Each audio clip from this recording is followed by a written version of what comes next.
There is a sound that used to move across the Australian continent every morning, and it no longer exists.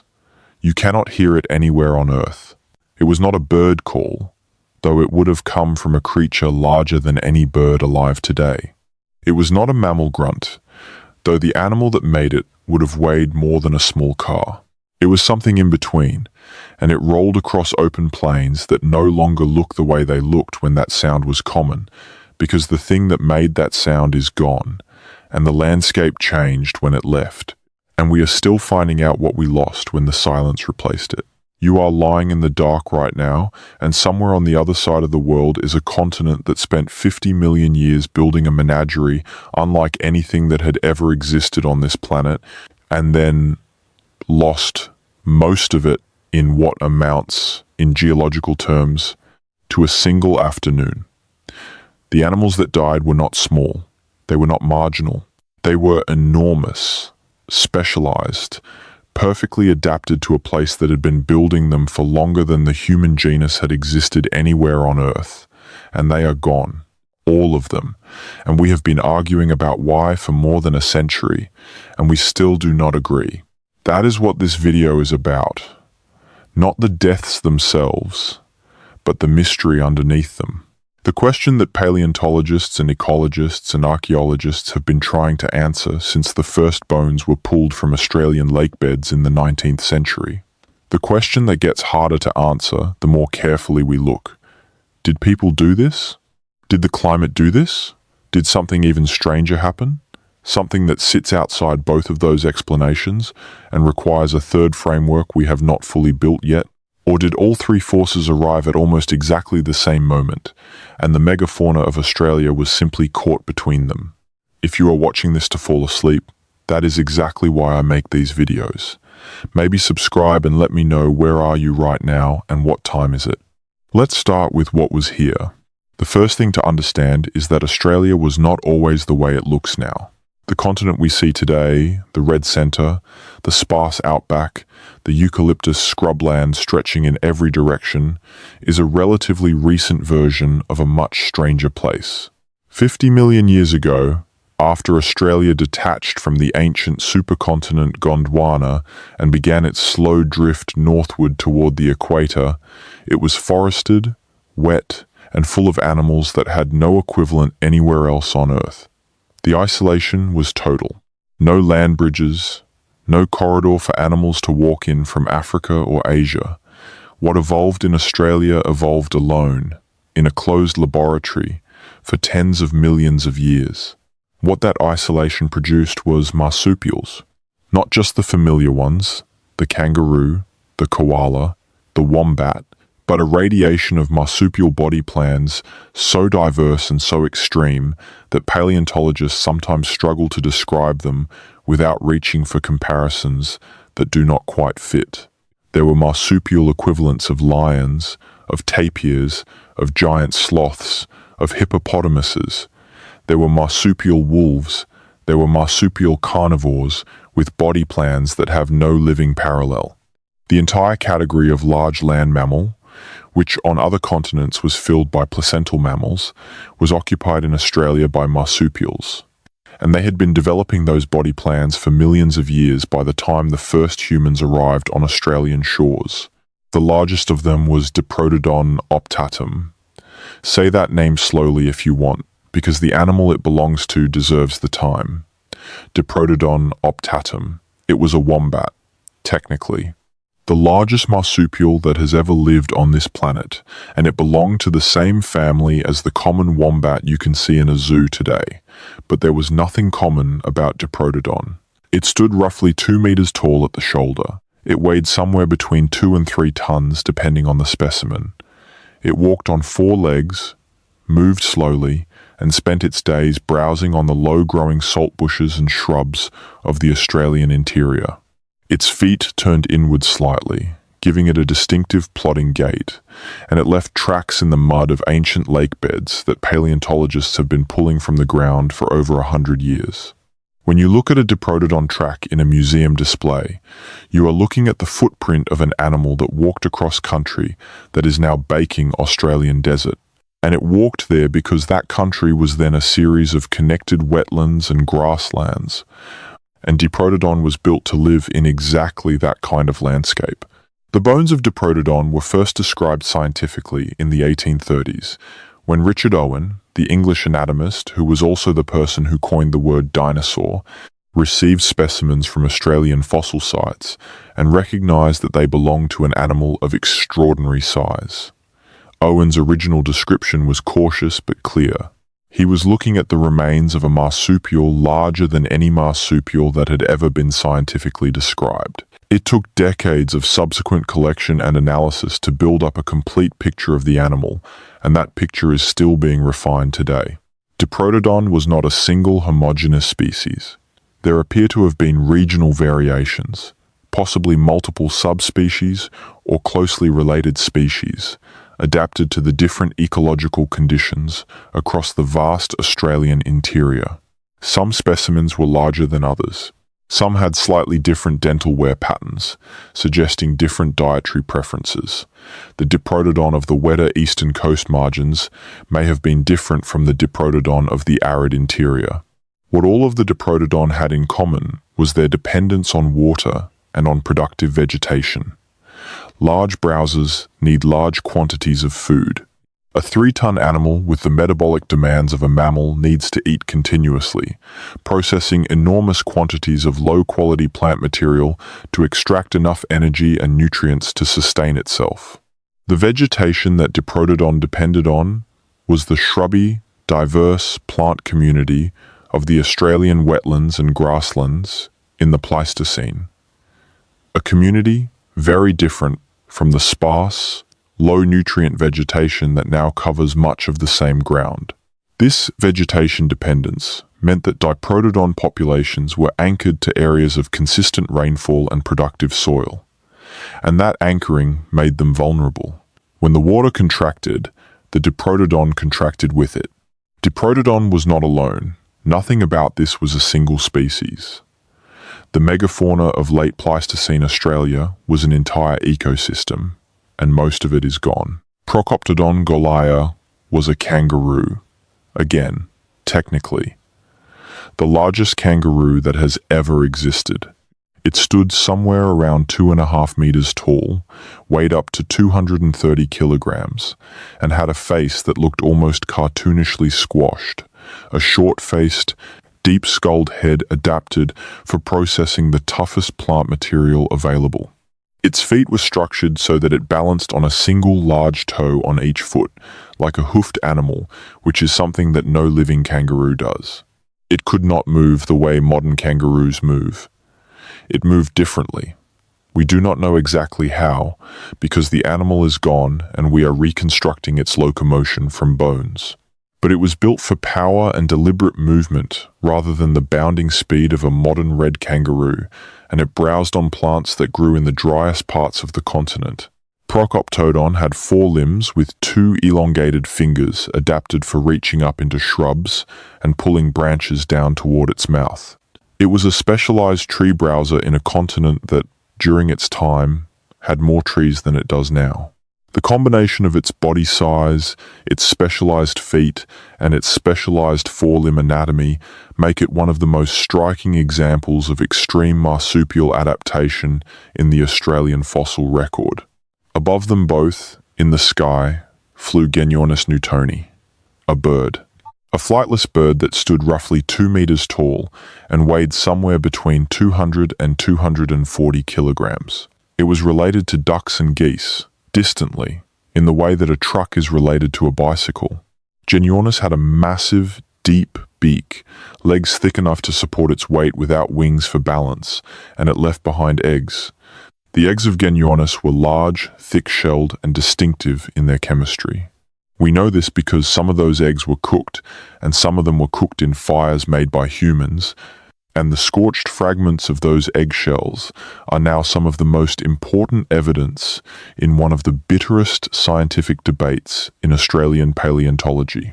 The eggshell argument was developed by Gifford Miller and his colleagues at the University of Colorado over a period of years. The researchers collected thousands of fragments of fossil bird eggshell from sites across Australia. They identified which fragments belonged to Genyornis based on their chemical signature and their physical characteristics, and they subjected those fragments to a detailed thermal analysis.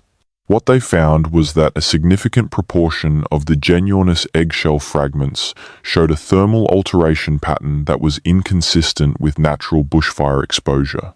Bushfire heats eggshell unevenly, from one direction, and the chemical signature of that heating is distinctive. The Genyornis fragments that Miller and his team identified as humanly cooked showed a different pattern, consistent with exposure to concentrated heat from multiple directions, which is what happens when an egg or an eggshell fragment is placed in or near a campfire. The argument that followed was sharp. Critics pointed out that the thermal alteration Miller described could have other explanations. They questioned whether the sites where the eggshell was found were definitely associated with human occupation. They raised concerns about whether the sample selection was biased toward finding the result the researchers were looking for. Miller and his team responded to each objection, refining their methodology, expanding their sample, and publishing their results in peer-reviewed literature. The debate is not fully resolved, but the eggshell evidence remains the strongest direct evidence of human predation on an Australian megafauna species, and the timing is significant. Genyornis had survived every climate event of the previous million years. It disappeared from the fossil record around 45,000 years ago, in the same time window as the main megafauna extinction event, and shortly after the first clear evidence of human occupation of the continent. In the trees, and along the rocky outcrops, lived Thylacoleo carnifex, the marsupial lion. Not a lion in any evolutionary sense, not a cat at all, but a carnivore that convergently evolved a body plan suited for the same role that lions fill in Africa, and it did so independently, using the marsupial template over millions of years of isolation. Thylacoleo was roughly the size of a modern African lion, but its proportions were different. Its skull was shorter and deeper. Its bite force was extraordinary. When researchers calculate the bite force of extinct animals from the geometry of the skull and jaw, they use a measure called the bite force quotient, which normalizes bite force against body size. Thylacoleo consistently produces one of the highest bite force quotients of any mammal that has ever lived. Its ability to generate crushing force relative to its body size exceeded that of modern lions, hyenas, and any other living mammal carnivore. It had retractable claws, a feature unique among marsupials. It had semi-opposable thumbs on its forepaws that it probably used to grip prey, and it lived in a continent full of prey animals the size of small cars. The question of how Thylacoleo killed its prey is one that researchers have been debating for years. The teeth are unusual. The front incisors are very large, and the carnassial teeth, the shearing teeth that most carnivores use for cutting through flesh and bone, are modified in Thylacoleo into massive, flat blades unlike those of any other marsupial. Some researchers have proposed that Thylacoleo used its incisors to stab prey in a manner similar to the way a saber-toothed cat uses its canines. Others have proposed a bite to the back of the skull or the base of the neck, exploiting the extraordinary bite force to cause rapid incapacitation. The retractable claws and the semi-opposable thumbs suggest that it was a grappling predator that held prey with its forelimbs while applying the lethal bite. Whatever the specific technique, Thylacoleo was clearly an apex predator of its time and place. And like the herbivores it hunted, it is gone. Sharing the landscape with Thylacoleo was Megalania prisca, the giant goanna, a monitor lizard, the same family as the Komodo dragon, except that Megalania was roughly twice the size of any Komodo dragon alive today. Estimates of its length vary, but somewhere between 5 and 7 meters is generally accepted, and at that size it would have been the largest terrestrial lizard that has ever existed. Monitor lizards are ambush predators. They use bacteria and, as we now know, venom to immobilize prey. A 7-meter Megalania waiting in the scrub next to a waterhole would have been capable of taking any animal in its environment, including Diprotodon, if it could get the positioning right. The venom of modern monitor lizards is relatively mild, designed to cause extended bleeding and weakness rather than immediate incapacitation. But even mild venom, combined with the tracking ability of a large monitor and wounds from teeth and claws large enough to be deeply incapacitating, would have been a lethal combination for any prey animal unlucky enough to be bitten, unable to put enough distance between itself and the predator, before collapsing. The body plan of Megalania is reconstructed primarily from fragmentary remains. Unlike Diprotodon, which is known from multiple complete or near-complete specimens, Megalania is mostly known from isolated bones and teeth. The size estimates are derived from scaling up from the dimensions of these fragments using the known proportions of related living monitor species, particularly the Komodo dragon and the lace monitor. There is some uncertainty in these estimates. Some researchers believe that Megalania was at the lower end of the size range, perhaps 5 to 5.5 meters. Others argue for the larger estimates of 6 to 7 meters, based on the size of the largest known teeth and limb elements. What is not in question is that Megalania was a very large lizard and that it was the apex reptilian predator of its time and place, filling an ecological role that no reptile currently fills in Australia or anywhere on Earth. There was also Quincana forterostrum, a land-dwelling crocodilian. When most people imagine crocodiles, they imagine water. Quincana did not need water in the way modern crocodiles do. It had long, straight legs adapted for running on dry land, and it was a terrestrial predator. It shared the continent with Megalania, with Thylacoleo, and with the megaherbivores, past because one that has no modern equivalent anywhere on Earth. Quincana's teeth were zipped in a way that modern crocodilians' teeth are not, curved and compressed, rather than the conical, piercing teeth of a semi-aquatic animal that catches fish and grabs prey at the water's edge. The teeth of Quincana were designed for slicing and cutting rather than gripping and drowning, which is consistent with a purely terrestrial predator that needed to process prey on dry land. There was Palocestes azael, sometimes called the marsupial tapir, though it was not related to tapirs. It had a long, prehensile nose or lip, massive claws for pulling branches down, and a body plan built for reaching high into trees and stripping the bark and foliage. Its claws were so large and so specialized that Palocestes, when researchers first described it, was initially thought to be a large ground sloth, a placental mammal. The realization that it was a marsupial, and a marsupial that had independently converged on a body plan remarkably similar to some extinct South American ground sloths, was one of those moments in paleontology when the evidence of evolutionary parallelism becomes almost vertiginous. Two landmasses, two completely separate evolutionary lineages, the same ecological problem of accessing high canopy vegetation. Two very similar solutions, arrived at independently across millions of years. There was Zaglossus, the giant echidna, which could grow to the size of a sheep and used its long snout to dig for worms and grubs in forests and meadows. The modern echidnas, which are among the most primitive egg-laying mammals alive, give some sense of what Zaglossus was about, but the scale is wrong. A sheep-sized echidna is a very different animal from the spiny anteaters we are familiar with, and its ecological impact on the soils and vegetation it disturbed would have been substantial. Large insectivores and omnivores modify the soil structure of their environment significantly, and Zaglossus at its size would have been a significant ecological engineer.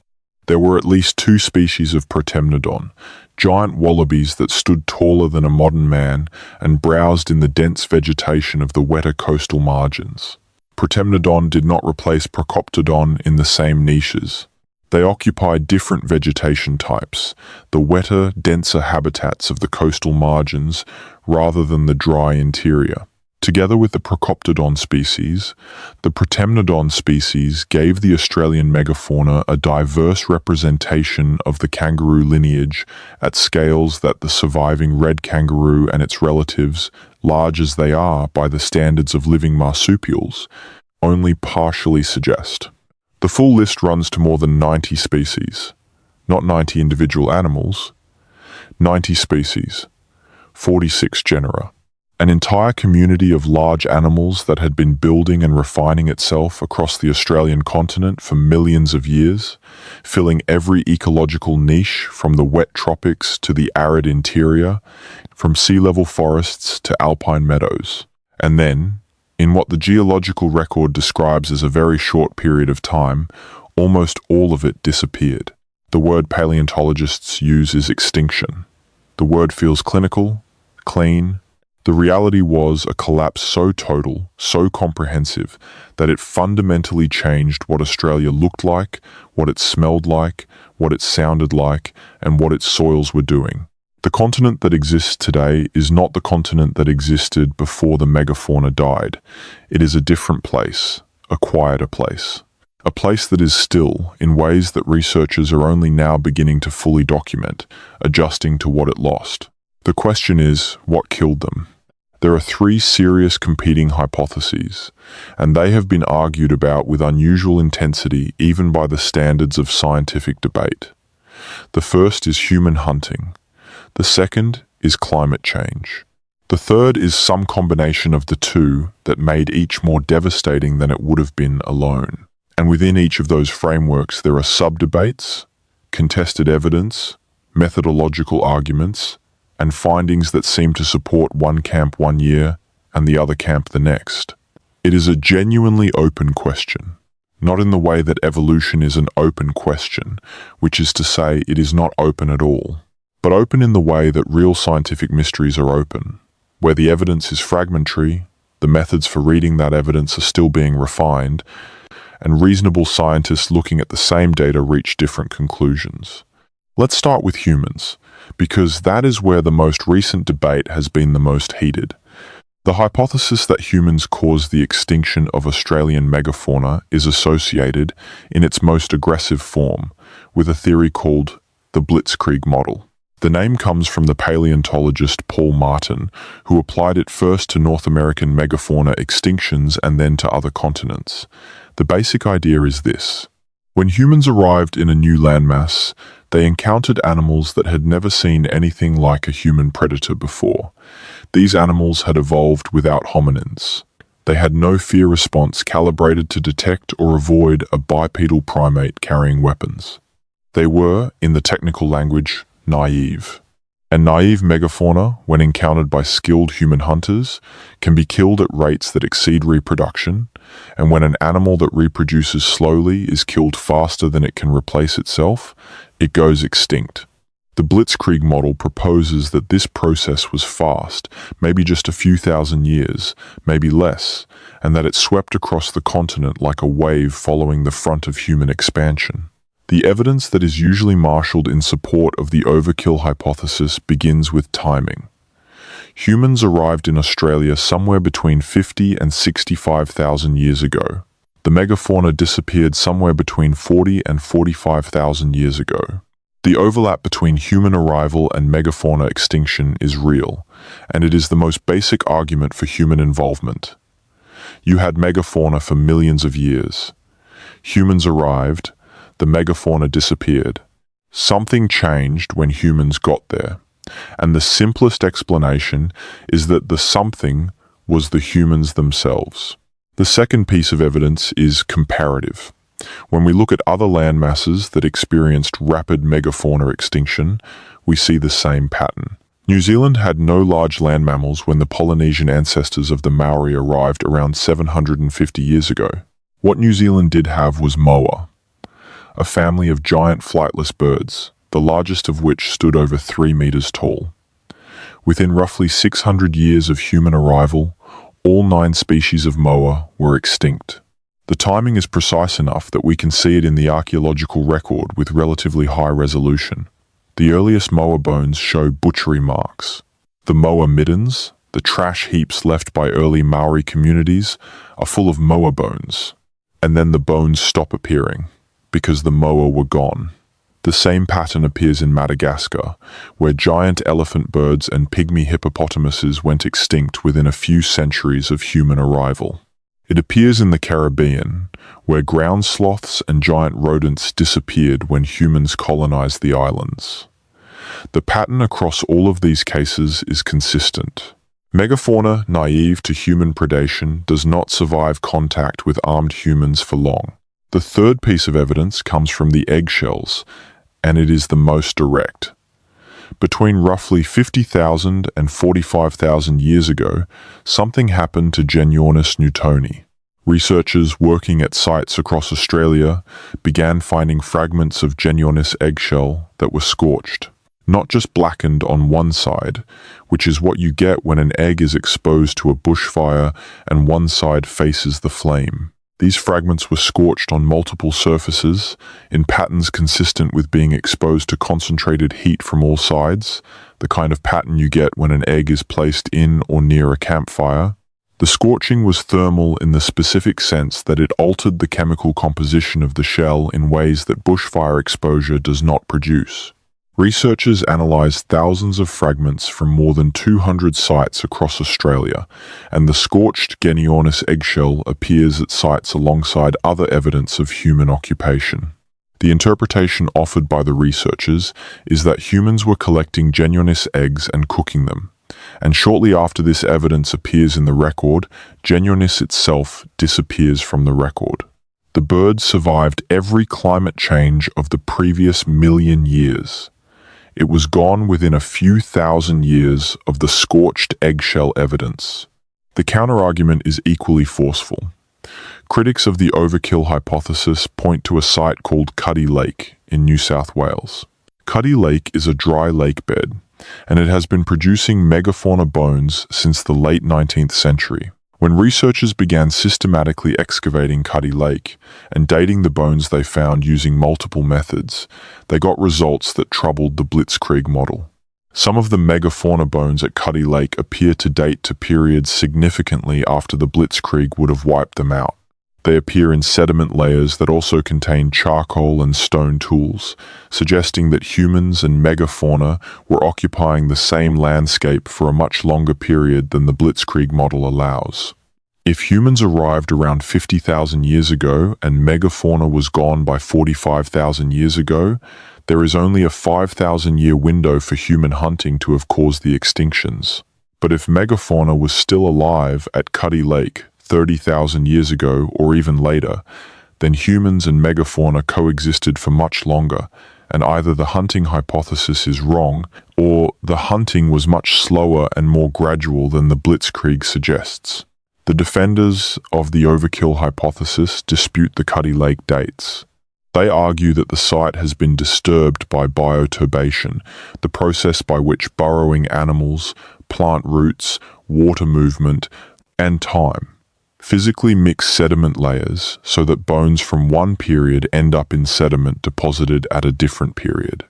If a diprotodon bone from 45,000 years ago gets moved downward by burrowing into a layer of sediment that was deposited 30,000 years ago, and then that layer is radiocarbon dated, the date will appear much younger than the bone actually is.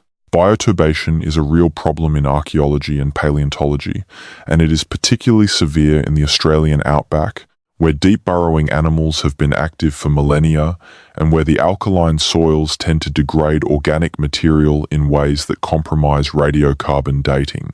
The Cuddy Lake team responded that they had taken bioturbation into account, that multiple independent dating methods had been applied, that the results were consistent, and that the overkill hypothesis was selectively ignoring inconvenient evidence.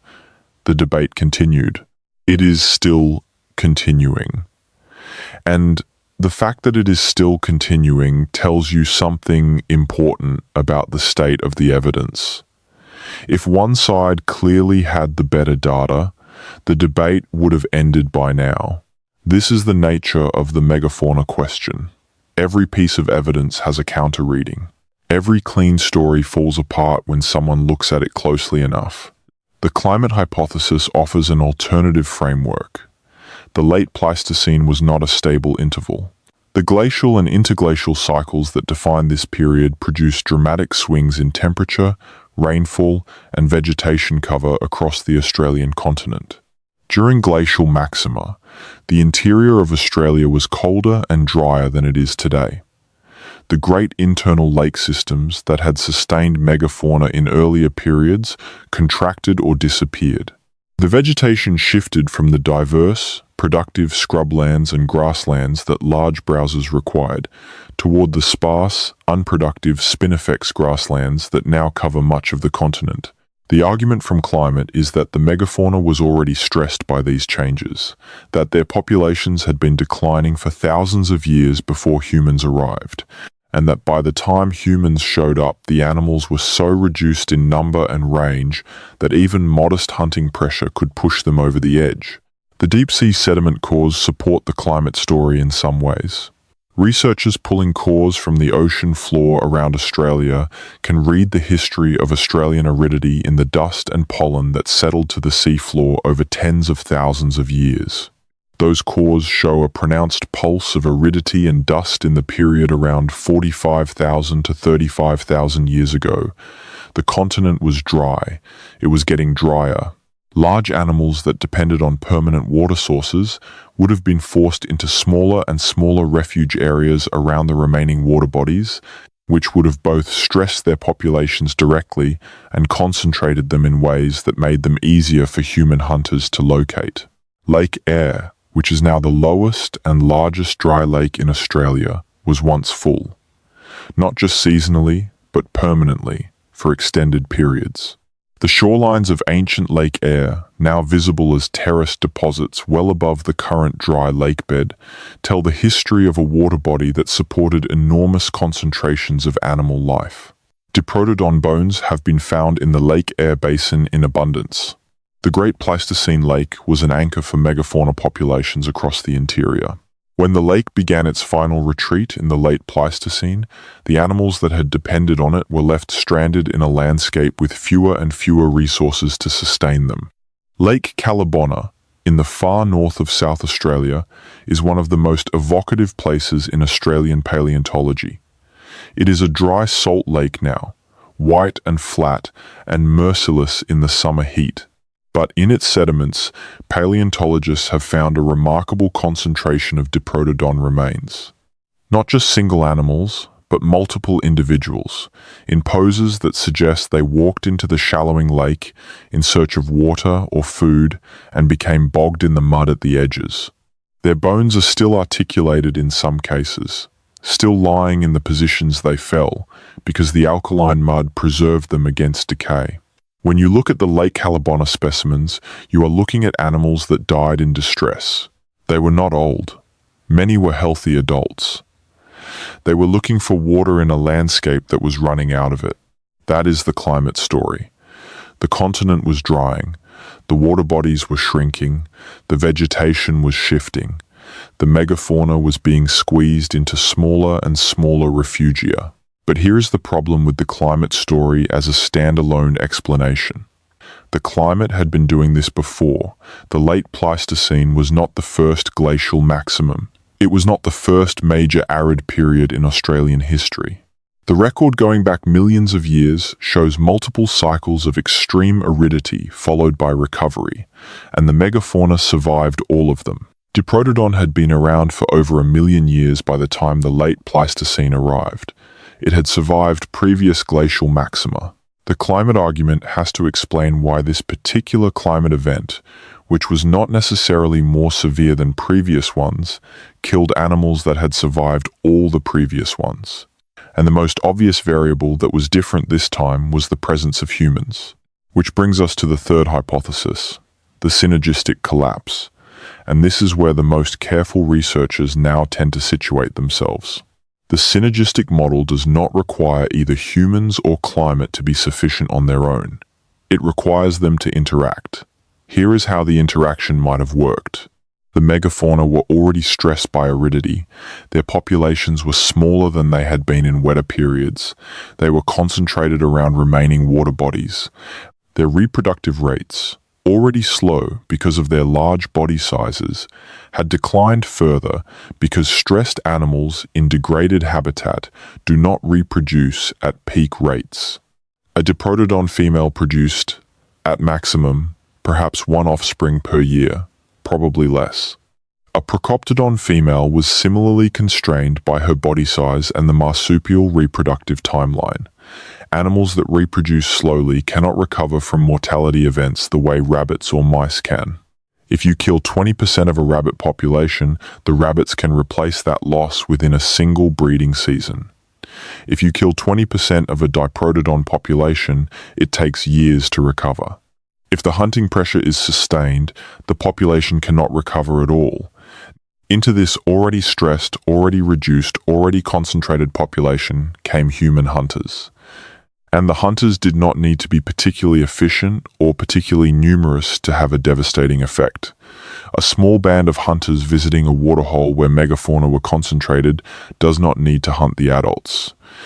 It needs only to hunt predictably, to take a few animals per year, to disturb the breeding population, to preferentially take females or young adults, and to do this consistently across the landscape.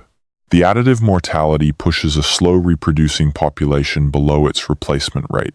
Below replacement rate, the trajectory is one direction only. The ecological naivety of the megafauna made this worse. Naivety is the technical term, but it describes something intuitive. Animals that have never encountered a particular predator type do not have calibrated fear responses to that predator. The megafauna of Australia had evolved alongside marsupial predators, alongside Thylacoleo, alongside Megalania, alongside Quincana. It knew how to respond to those threats. It did not know how to respond to a social primate that hunted in groups, used projectile weapons, could coordinate over distances, and could plan ahead across days and weeks.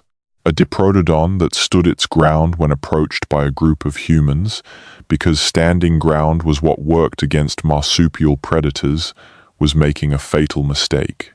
The defense strategy that had served the animal for 1,000,000 years did not work against the new threat, and the animal had no way to learn a new strategy fast enough. This is not speculation. We can see the same pattern in controlled modern cases. The moa of New Zealand were among the least fearful large birds ever documented. Early Polynesian hunters described them as easy to approach. The moa had no land predators. They had no calibrated fear response to anything on the ground. They could be walked up to and killed. Within a few generations of human arrival, populations that had no defense were hunted out of existence. The speed of the extinction is also consistent with a synergistic model, rather than a purely climate-driven one. Climate changes slowly, in general. It changes over thousands of years. If climate alone was driving the megafauna to extinction, we would expect to see a gradual decline spread over many thousands of years, with populations shrinking at rates consistent with habitat deterioration. What we actually see, or what the best available dating suggests we see, is a relatively abrupt collapse, multiple species disappearing within what appears to be a few thousand years at most. That is fast for a climate process. It is not fast for a process that includes a biological agent, humans, whose impact can be localized, rapid, and self-reinforcing. As megafauna populations declined, they became rarer and therefore harder to hunt sustainably. But rare animals are also more vulnerable to stochastic extinction, the random bad luck of a run of poor breeding seasons, an unusual drought, a predation event that hits a female with young. As a population shrinks, its vulnerability to random events increases.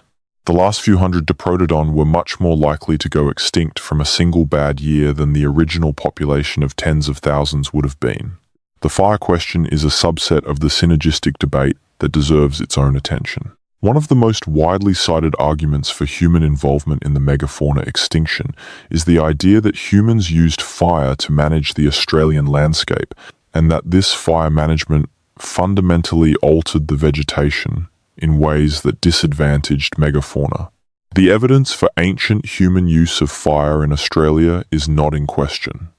Humans have been using fire to manage Australian landscapes for tens of thousands of years. What is debated is whether the pattern of fire use changed substantially when humans arrived, and whether the fire regime shift was severe enough to destroy the vegetation that megafauna depended on. The charcoal record from deep-sea cores around Australia does show changes in fire regime in the late Pleistocene. The cores contain layers of charcoal, and the density and composition of that charcoal shifts in ways that some researchers interpret as evidence of increased fire frequency associated with human activity. The vegetation pollen record associated with those charcoal layers also shifts, with the characteristic plants of the pre-human landscape giving way to different plant communities. The argument is that when humans began burning the landscape systematically, they converted diverse, nutritious scrubland into the spindly, low-nutrient eucalyptus woodlands and spinifex grasslands that now dominate much of the continent. And the animals that needed the old vegetation could not survive in the new vegetation. The counter-argument is that fire was part of the Australian landscape long before humans arrived.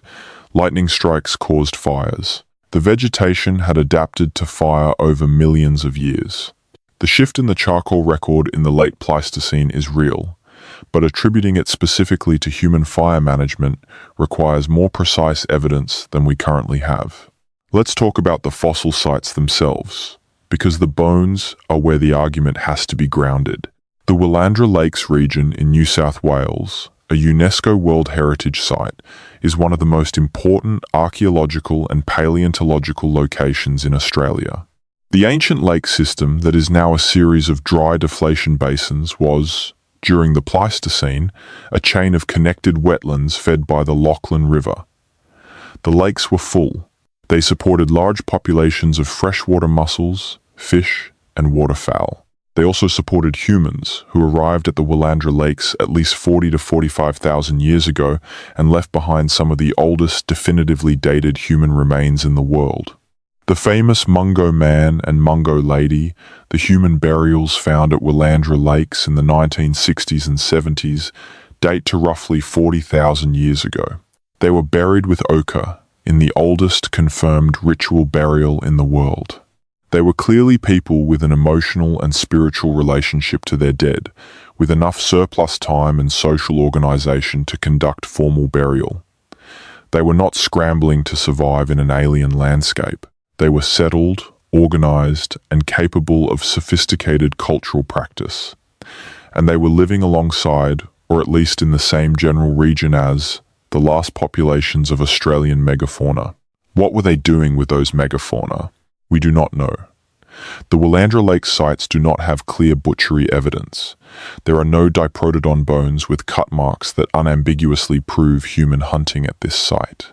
The direct evidence of human hunting that would settle the argument, the kill sites with cut-marked bones, the hearths surrounded by megafauna remains, the concentrations of bones from multiple individuals in association with stone tools, that evidence is sparse. It exists in fragments. The scarcity of kill sites is itself a contested data point. Supporters of the overkill hypothesis argue that kill sites are rare because Australia is a harsh environment for bone preservation, because the sites that existed were in areas that have since been altered by erosion, flooding, and vegetation change, and because we have not been looking long enough or in the right places. There are vast areas of Australia where systematic paleontological survey has never been conducted. The continent is enormous. The megafauna extinction happened a long time ago. Skeptics of the overkill hypothesis argue that the absence of kill sites is meaningful. In North America, where the overkill debate has been ongoing for decades, researchers have found Clovis-era kill sites where mammoth and horse bones are directly associated with stone tools and show clear butchery marks. If human hunters were killing Diprotodon at rates sufficient to drive the species to extinction, some trace of that activity should be findable somewhere. The failure to find it suggests either that the kills happened in ways and places that have not been preserved, or that the kills were not happening at the scale the overkill hypothesis requires. The Devil's Lair site in Western Australia adds another layer to the puzzle. Devil's Lair is a limestone cave on the southwestern corner of the continent, and it has been producing evidence of human occupation dating back more than 45,000 years. The site contains stone tools, charcoal, and the remains of animals, including some megafauna species. But the megafauna remains at Devil's Lair do not show clear evidence of human hunting. They are present in the same cave where humans lived, but the association appears to be coincidental rather than causal. Let's step back from the individual sites and think about the scale. Australia in the late Pleistocene was a continent of roughly 7.5 million square kilometers. The first human populations to colonize it were small. The megafauna species were distributed across that entire continent, in habitats ranging from the tropical north to the temperate south, from the wet coasts to the dry interior. The idea that a small initial human population could extinguish 90 species of large animal across 7.5 million square kilometers in a geologically short time requires either very efficient hunters, very vulnerable animals, or both. The Blitzkrieg model proposes that the hunters moved across the continent following the wave front of naive megafauna, hitting unadapted populations and leaving locally extinct landscapes behind them. The model has mathematical support, at least in its abstract form. Computer simulations of hunting pressure applied to slow reproducing populations in a naive state can produce extinction curves that match the observed pattern. But the model requires the humans to have been moving and hunting in a way that the archaeological record does not clearly support. Now let's talk about Africa, because the comparison is essential to understanding what makes the Australian case so distinctive. Africa has the most diverse and abundant megafauna on Earth today. Elephants, hippos, rhinos, giraffes, lions, leopards, hyenas, buffalo. Africa has more large animals in more diverse ecological configurations than any other continent, and it has maintained that megafauna through multiple glacial cycles and through the entire period of human presence on the continent. The answer that evolutionary biologists usually offer for why is coevolution. African megafauna evolved alongside hominins. Homo habilis, Homo erectus, early Homo sapiens, all the various members of the human family tree were present in Africa for millions of years before modern humans spread out of Africa. The African megafauna had millions of years to develop fear responses calibrated to human hunters. It was not naive. By the time modern human hunting technology became sophisticated, the African megafauna had already been through a long apprenticeship in what humans could do to them. The animals that survived in Africa were the ones that had learned through the brutal filter of selection that humans were dangerous. The megafauna of Australia had no such apprenticeship. Humans arrived in Australia 50 to 65,000 years ago. Before that, no hominins had ever set foot on the continent. The megafauna encountered humans for the first time at a moment when human hunters were already using sophisticated stone tools and were operating in organized social groups. There was no gradual ratcheting up of pressure during which the animals could adapt. There was simply arrival and impact. New Zealand offers the most controlled natural experiment in megafauna naivety and extinction. The moa had 9 species. Within 2 or 3 centuries of Polynesian arrival, all 9 moa species were extinct. The timing is documented. The hunting is documented by abundant kill sites, moa processing sites, and the direct association of moa bones with human artifacts. The pattern is unambiguous. Naivety, combined with efficient human hunting in a geographically bounded island environment, produced rapid extinction.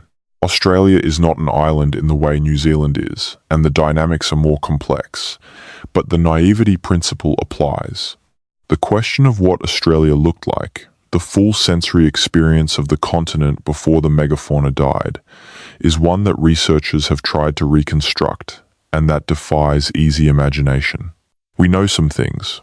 The open plains of the interior were crossed by enormous animals moving slowly, by diprotodon groups grazing their way across the saltbush country, by procoptodon moving in smaller groups through the drier regions.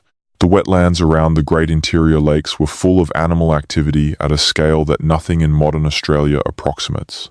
Genyornis would have been visible against the skyline, moving in groups through the open grasslands. Thylacoleo would have been watching from the trees, patient and still, its extraordinary eyes tracking the movement of Protemnodon through the undergrowth below. The soundscape would have been different. Every large animal produces sounds that smaller animals do not. Vocalizations, footfalls, the sound of vegetation being torn and chewed. A landscape full of animals the size of Diprotodon is a loud landscape in ways that the current Australian outback is not. The ground would have been disturbed differently, tracked, wallowed, browsed, dug. The soil structure would have been different because of the constant disturbance by large animals. The insect communities, the bird communities, the reptile communities, all would have been calibrated to a web of ecological relationships that included the megafauna as major actors. When all of that disappeared, when the last Diprotodon died somewhere in the Australian interior and was not replaced, the landscape began a process of adjustment that is still ongoing. The plants that the megafauna had suppressed expanded. The soils that the megafauna had turned and aerated began to compact. The fire regime shifted because the vegetation had shifted. The surviving animals reorganized their behavior around a simplified food web, and the continent became quieter in the specific way that landscapes become quieter when the large animals leave. The humans who stayed did not leave with the animals. They adapted. They were already deeply embedded in the continent, already developing the ecological knowledge and the spiritual frameworks that would sustain Aboriginal Australian culture for the next 40,000 years. The extinction of the megafauna did not end human habitation of the continent. It restructured it. The landscape that Aboriginal Australians managed so skillfully for the next 40,000 years was a post-megafauna landscape. Their burning practices, their water management, their seasonal movements were all calibrated to a continent without Diprotodon, without Genyornis, without Thylacoleo. Those calibrations represent an extraordinary adaptive achievement. People looked at a changed world and figured out how to live in it. But the question remains, did their ancestors change that world? There is a concept in ecology called the ghost of evolution. It refers to plants and animals that retain adaptations for interactions that no longer exist. Plants that produce large, hard-shelled fruits that no modern animal can efficiently disperse, because the animal that dispersed those fruits is extinct. Trees with thorns large enough to deter megafaunal browsers, in landscapes where megafaunal browsers have been gone for 40,000 years. The persistence of these evolutionary ghosts in the Australian landscape is one of the most haunting aspects of the megafauna story. The landscape is still shaped by the memory of what used to live there. The bottle tree, Brachychiton rupestris, produces a swollen trunk and fruits that appear designed for dispersal by a large-mouthed animal. The common lily-pilly produces fruits that are too large for any remaining bird or mammal to efficiently process and disperse. Across the Australian botanical record, there are dozens of plants whose seed or fruit architecture makes most sense in a context that includes large browsers and dispersers that no longer exist. These plants are waiting, in a sense, for animals that will never come back. The same ghost logic applies to the surviving fauna. The red kangaroo, the largest surviving marsupial, is built for speed and evasion. It is a prey animal that has calibrated its behavior to predators over millions of years. But who is chasing it? The predators that the red kangaroo evolved to evade are largely gone. Thylacoleo is gone. Megalania is gone. Quincana is gone. The red kangaroo still bursts away at the slightest threat. Its alarm response is calibrated to something that no longer exists. It is running from ghosts. The surviving fauna of Australia is, in this sense, a population of animals adapted to a world that no longer exists. The bilby, the numbat, the quoll, the native rodents, all of them are carrying behavioral and morphological adaptations for a predator and prey community that has been largely removed. The ecological structure they evolved within no longer exists. They are living in a landscape shaped by absences. The dingo arrived in Australia roughly 3,500 to 4,000 years ago, long after the Pleistocene megafauna was gone. The dingo was brought by humans, probably from somewhere in southern or Southeast Asia. It is the largest terrestrial predator in mainland Australia today, which tells you something about how thoroughly the landscape was reorganized by the Pleistocene extinction event. A continent that once had Thylacoleo, Megalania, and Quincana as its apex predators now has the dingo, a mid-sized canid descended from domestic dogs, as its top predator. The ecological distance between those two states is enormous. The dingo has done what it can to fill the predator role, but it is a very different kind of predator from the ones that shaped the prey community for millions of years. The arrival of the dingo did coincide with the disappearance of two iconic Australian species from the mainland. The thylacine and the Tasmanian devil survived on mainland Australia until roughly the same time the dingo arrived. They survived in Tasmania, which the dingo never reached by natural means. The inference that most researchers draw is that dingo competition, possibly combined with changed patterns of human land management, drove the thylacine and devil to local extinction on the mainland. This is a second, smaller wave of extinction, separate from the Pleistocene megafauna event. It is relevant because it demonstrates again that the introduction of a new predator can have cascading consequences even in ecosystems that have already been substantially reorganized. The Riverslea fossil site in the remote northeast of Queensland is one of the most extraordinary places in the world for understanding what Australia was before all of this. UNESCO listed it as a World Heritage Site alongside Naracoorte Caves in South Australia, and together they form what might be called the bookends of Australian prehistoric fauna.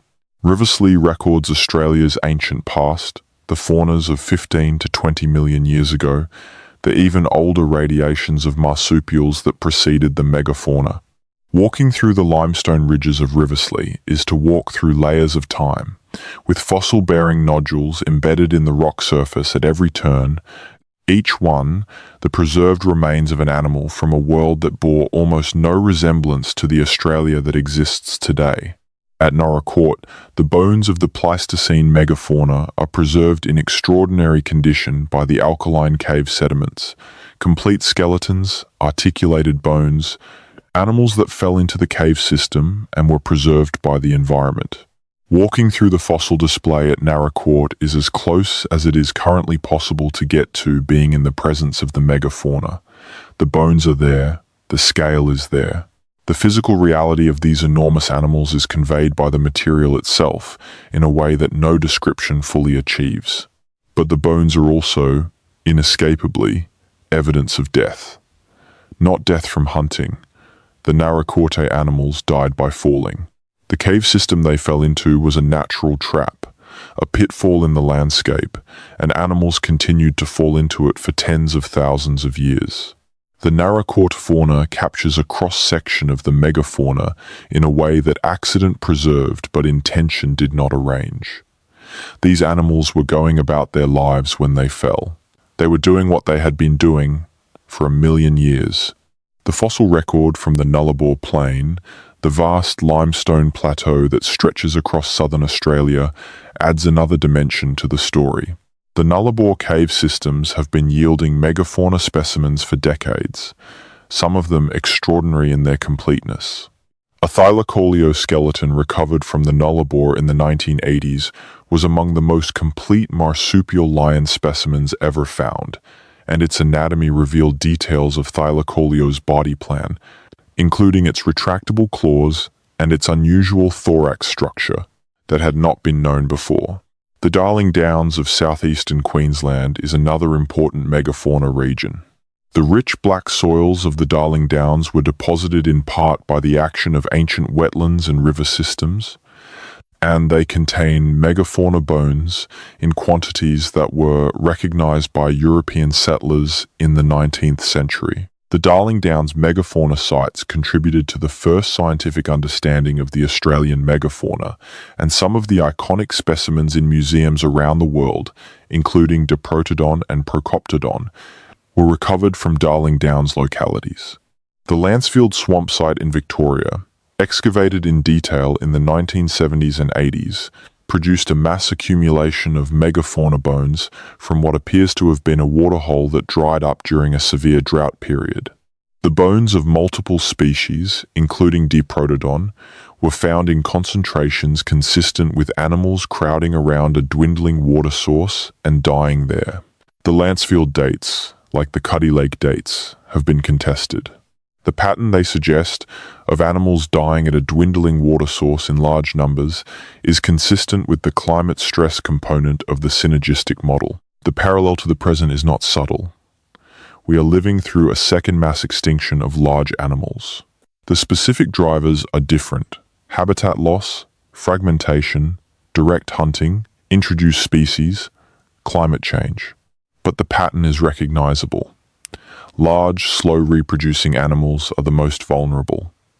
The species that have survived millions of years of climate change are being removed from the landscape in decades. The animals most at risk in Australia today are specifically the medium and large marsupials. The greater bilby, once widespread across much of arid and semi-arid Australia, now persists in fragmented populations in a few areas of Queensland, the Northern Territory, and Western Australia. The quoll, once common across eastern and northern Australia, has contracted dramatically. The numbat, one of the most specialized marsupials alive, exists in tiny managed populations in Western Australia. The eastern bettong was extinct on the mainland by the 1940s and persists only in Tasmania and in managed fenced reserves. The pattern is the same one we see in the Pleistocene record: slow reproducing, specialized, medium to large mammals being removed from the landscape faster than they can recover. What makes the parallel uncomfortable is the question of knowledge. The people who may have hunted the megafauna 40,000 years ago, if they did not know they were participating in an extinction event. They did not have a framework for thinking about species-level loss. They were making decisions about food and survival in a world where the consequences of those decisions were not visible on any timescale accessible to human experience. We do not have that excuse. We know what we are doing. We have the evidence of the Pleistocene extinctions in our museums, and our geological record, and our scientific literature. We know what it looks like when large animals disappear from a continent, and we are watching it happen again. The best available synthesis, the position that most researchers working in the field would probably endorse today, is something like this. The megafauna was already experiencing pressure from climate change by the time humans arrived. Human arrival added a new source of mortality that the megafauna was not equipped to manage. The combination was sufficient to push multiple species over the extinction threshold within a few thousand years. The precise mechanism varied by species and by region, and the timing of the final collapse was driven by a feedback loop in which declining populations became increasingly vulnerable to random bad luck, until the populations were too small to sustain themselves. This is not a satisfying answer in the sense that it does not assign clear responsibility to a single cause, but it is probably the most honest answer available, given what the evidence actually shows, and it carries an implication that is worth sitting with. If the megafauna could have survived either climate change or human arrival independently, but not both together, then what we are looking at is a case of compounded pressures producing an outcome that neither pressure alone would have caused. That is a pattern that should be recognizable to anyone paying attention to the current state of the natural world. The silence of the Australian outback today is one of the most striking things about it for people who visit expecting the noise and movement of a rich ecosystem. The red centre is quiet. The mulga scrub is quiet. The saltbush plains are quiet in a way that requires some adjustment for a visitor from a continent with abundant large mammals. It is not that nothing lives there. Reptiles, birds, insects, small marsupials, all of them are present. But the specific quality of landscape noise that large animals produce is absent. The ground does not vibrate with the passage of heavy feet. The vegetation does not shake and tear. The waterholes are not churned. The country is quiet in the specific way that it has been quiet for 40,000 years, since the last of the giants went silent. The science of the Australian megafauna extinction is improving. The dating techniques are better than they were 20 years ago. Optical luminescence dating is providing dates that are more reliable for some contexts than radiocarbon dating. Ancient DNA techniques are advancing. New fossil sites are still being found. The conversation about what the megafauna meant to the landscape and what the landscape means without it is becoming richer as more researchers from more disciplines engage with the question. The collaborative framework that is emerging between Aboriginal Australian knowledge holders and Western-trained scientists is producing new insights. Aboriginal oral traditions contain references to large animals that match the descriptions of Pleistocene megafauna in ways that suggest a deep cultural memory of these creatures. The bunyip, a large water-dwelling creature of Aboriginal tradition, has been connected by some researchers to the memory of Diprotodon or other large megafauna that frequented water bodies. The mihirung, a great bird of Aboriginal tradition, may preserve a memory of Genuornis or other giant flightless birds.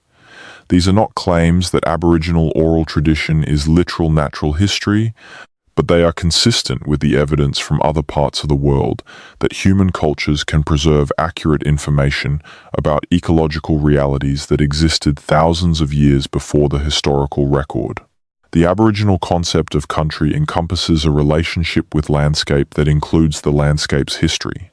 Country is not just the physical terrain, but the living record of everything that has happened there and everything that still exists in relationship to the land, including the relationships that no longer have a physical form because one of the parties has been removed. The absence of the megafauna is part of country in this sense. The landscape remembers what lived in it. The knowledge systems of Aboriginal Australians, developed and refined over tens of thousands of years on a continent that is still adjusting to the great loss, carry that memory in ways that Western paleontology is only beginning to recognize as scientifically relevant. The rewilding conversation, which is ongoing in Australia as in other parts of the world, includes proposals to restore some of the ecological function lost when the megafauna went extinct. Not to resurrect the actual species, though the science of de-extinction is advancing rapidly, but to reintroduce ecological processes that the megafauna provided. Large-scale grazing, soil disturbance, the dispersal of seeds in the gut of a large animal, the suppression of scrub by browsing. Some researchers have proposed using functionally similar animals from other continents as ecological surrogates. Large herbivores that perform some of the same ecological services that Diprotodon performed. The ethical and ecological complexities of such proposals are substantial, and the debate about them is unresolved. But the very fact that the conversation is happening reflects a recognition that the Pleistocene extinction left an ecological wound that has not healed in 40,000 years. The question of what happens next, both to the surviving megafauna of the world and to the landscapes that have lost their megafauna, is one that the Pleistocene extinction record illuminates in ways that should be making more people uncomfortable than it currently seems to be. The pattern is not new. The vulnerability of slow reproducing large animals to a combination of climate pressure and hunting pressure is not a discovery. It is a documented, repeated phenomenon. It happened in Australia 40,000 years ago. It happened in New Zealand 750 years ago. It happened in Madagascar around the same time. It happened in North America at the end of the Pleistocene. It is happening now, in slower motion, across every continent except Antarctica. The megafauna of Australia did not know what was coming.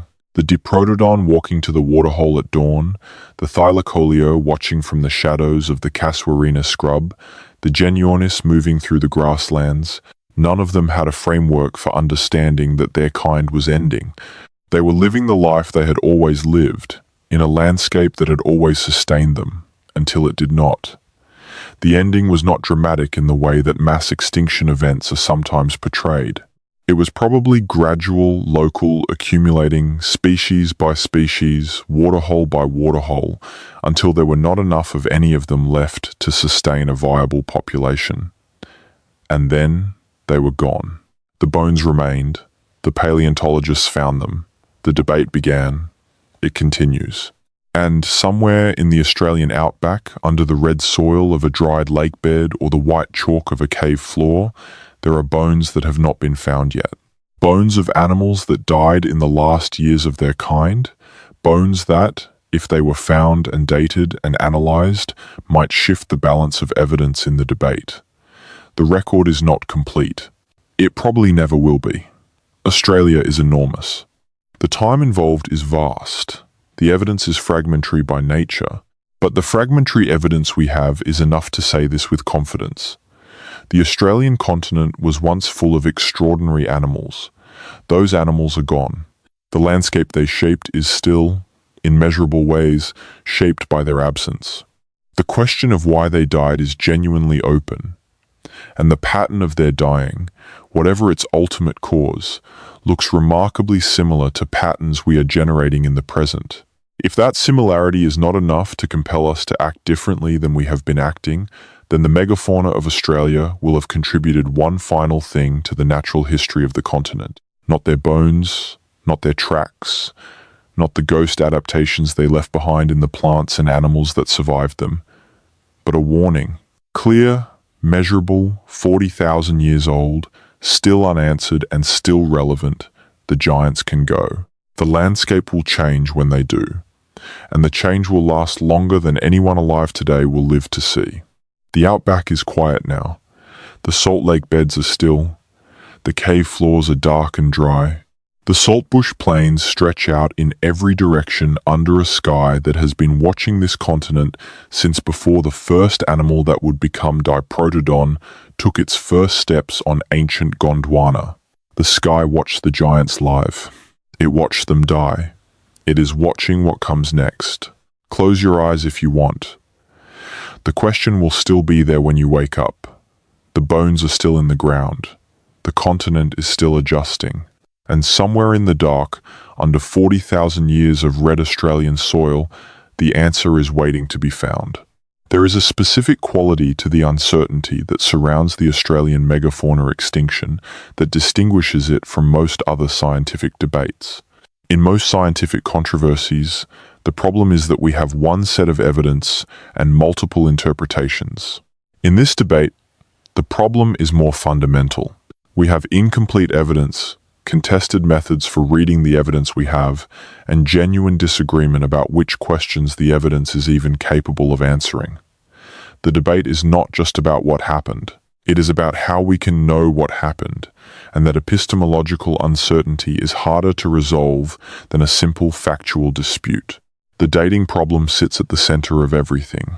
In order to know whether humans caused the megafauna extinction, you need to know when humans arrived, when the megafauna disappeared, and whether there was any meaningful overlap between the two. If humans arrived 50,000 years ago and the megafauna was gone by 45,000 years ago, you have a 5,000-year window. If humans arrived 65,000 years ago and the megafauna survived in some locations until 30,000 years ago, the window is much larger and the relationship is much less clear. The available dating methods each have strengths and limitations in the Australian context, and they do not always agree. Radiocarbon dating is the most widely used method for dating organic material from the late Pleistocene, but it has a practical limit of around 50,000 years. Beyond that age, the amount of carbon, 1,4 remaining in a sample, is so small that the measurement becomes unreliable. Most of the critical dates for the Australian megafauna extinction and for the earliest human occupation of Australia are at or near this limit. That means the dates we have are the least reliable dates that radiocarbon can produce. A measurement that has an uncertainty of several thousand years, which is typical for material at the edge of radiocarbon's range, is a measurement with enough uncertainty to significantly change the story. The 5,000-year window of potential overlap between humans and megafauna, if it exists, is small enough to be swallowed by the error margins of the dating method. Optical luminescence dating works differently.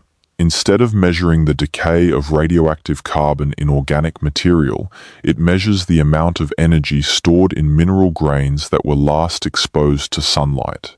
When sediment is buried and the mineral grains are shielded from light, they begin accumulating energy from background radiation.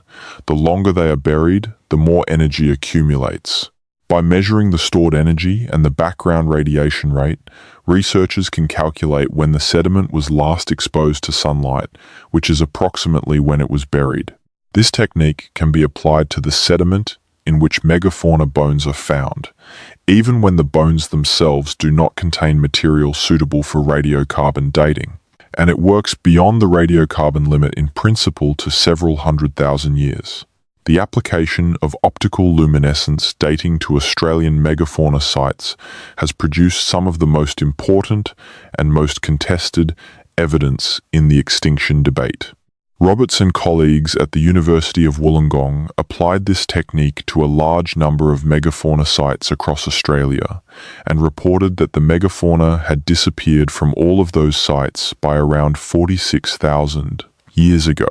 The dates were consistent across a wide geographic range, suggesting a geologically rapid, continent-wide extinction event. The interpretation they offered was that the extinction was too rapid and too geographically synchronous to have been caused by climate change alone, and that human hunting was the most likely primary driver. The Cuddy Lake researchers disputed these results. They argued that the optical luminescence dates from the Cuddy Lake site and from other sites with megafauna remains place some animals significantly later than 46,000 years ago. They argued that the bioturbation problems at Cuddy Lake had not caused the upward movement of older bones into younger sediment, but rather the downward movement of younger bones into older sediment, and that the optical luminescence dates from the sediment were therefore minimum ages for the megafauna, not maximum ages. The methodological arguments are technical and unresolved. The debate between the two groups has been conducted in peer-reviewed literature over many years, and it has not converged on a consensus. The involvement of multiple research groups from multiple countries, each bringing different methodological traditions and different analytical tools, has enriched the debate while making it harder to follow. American researchers, Australian researchers, British researchers, German researchers, all have contributed to the investigation of the Australian megafauna extinction, and they bring with them the differing conventions and preferences of their respective research traditions. The integration of these different approaches into a coherent synthesis is itself a major intellectual challenge that has not yet been fully achieved. The question of what the megafauna actually looked like, beyond the bones, is another area where uncertainty accumulates. We know the skeleton of Diprotodon fairly well, because multiple specimens have been recovered, some of them nearly complete. We know its dental anatomy in considerable detail, which tells us something about its diet. We know the footprint, the limb proportions, the approximate size and weight. What we do not know, and cannot know from the bones alone, is the animal's coloration, its vocalizations, its social structure, its reproductive behavior, its daily movements, its intelligence, its individual behavior. All of these things must be inferred from analogy with living relatives, and Diprotodon's living relatives are so much smaller than Diprotodon that the analogies are uncertain. A modern wombat weighs somewhere between 15 and 30 kilograms. Diprotodon weighed between 2 and 3 tons. Scaling up from wombat behavior to Diprotodon behavior is a process with enormous uncertainty. Wombats are solitary animals that live in burrows. Diprotodon was far too large to burrow in any meaningful sense. Its social structure may have been completely different from that of modern wombats. Evidence from the distribution of fossil specimens suggests that Diprotodon may have been gregarious, moving in groups, because multiple individuals are often found together at the same sites. But This could also reflect the concentration of animals at water sources during droughts, rather than habitual social grouping. The interpretation is uncertain. Thylacoleo is similarly difficult to reconstruct behaviorally. The marsupial carnivores that are alive today, the Tasmanian devil and the quolls, are much smaller than Thylacoleo and occupy very different ecological niches. The Tasmanian devil is primarily a scavenger, with hunting behavior that is significant but secondary. The quolls are active hunters, but of small prey. Thylacoleo was apparently a hunter of very large prey. Its body plan and bite force are consistent with a predator capable of taking animals the size of Procoptodon or young Diprotodon. How it hunted, whether it was a solitary ambush predator like a leopard or a more social hunter, whether it pursued prey over distance or waited for prey to come within range, these questions cannot be answered from the bones alone. The vegetation of Pleistocene Australia is better understood than the megafauna's behavior because plant remains and pollen can be preserved in lake sediments and cave deposits and analyzed to reconstruct past plant communities. The picture that emerges from this pollen record is of a continent that was more diverse and more productive in the late Pleistocene than it is today, with a greater variety of plant communities in areas that are now dominated by a few stress-tolerant species. The vegetation that Diprotodon and Procoptodon fed on was richer in nutrients and more varied than the vegetation that covers those same areas today. The argument that the change from megafauna-browsed vegetation to post-megafauna vegetation was itself a driver of ecological change, altering fire regimes and soil chemistry in ways that further degraded the habitat for the surviving fauna, is supported by this botanical evidence. The grass tree, or Xantharua, which is one of the most characteristic plants of the Australian landscape, has a growth pattern that some botanists have interpreted as a response to the kind of moderate, repeated browsing that a large herbivore would provide. Grass trees grow extremely slowly under current conditions, partly because they are not being browsed in ways that stimulate growth. Under Diprotodon-level browsing pressure, they might have grown very differently. This is speculative, but it is the kind of speculative observation that the Ghost of Evolution framework generates. When you look at the Australian vegetation with the megafauna in mind, you start to see adaptations that make sense in a megafauna context, but that seem puzzling in the current context. The broad-leafed paperbark, Melaleuca species, is another example. Paperbarks grow in areas with seasonal flooding and waterlogging, the kinds of areas that Diprotodon and other megafauna would have frequented. Their thick, spongy bark is resistant to the kind of damage that large animals moving through dense vegetation would cause. The branching pattern of some paperbark species seems designed to redirect browsing pressure upward, encouraging browsers to take branches above the main trunk, rather than stripping the bark from the trunk itself. These are the kinds of architectural details that become meaningful when you imagine a 3-ton wombat moving through a paperbark swamp.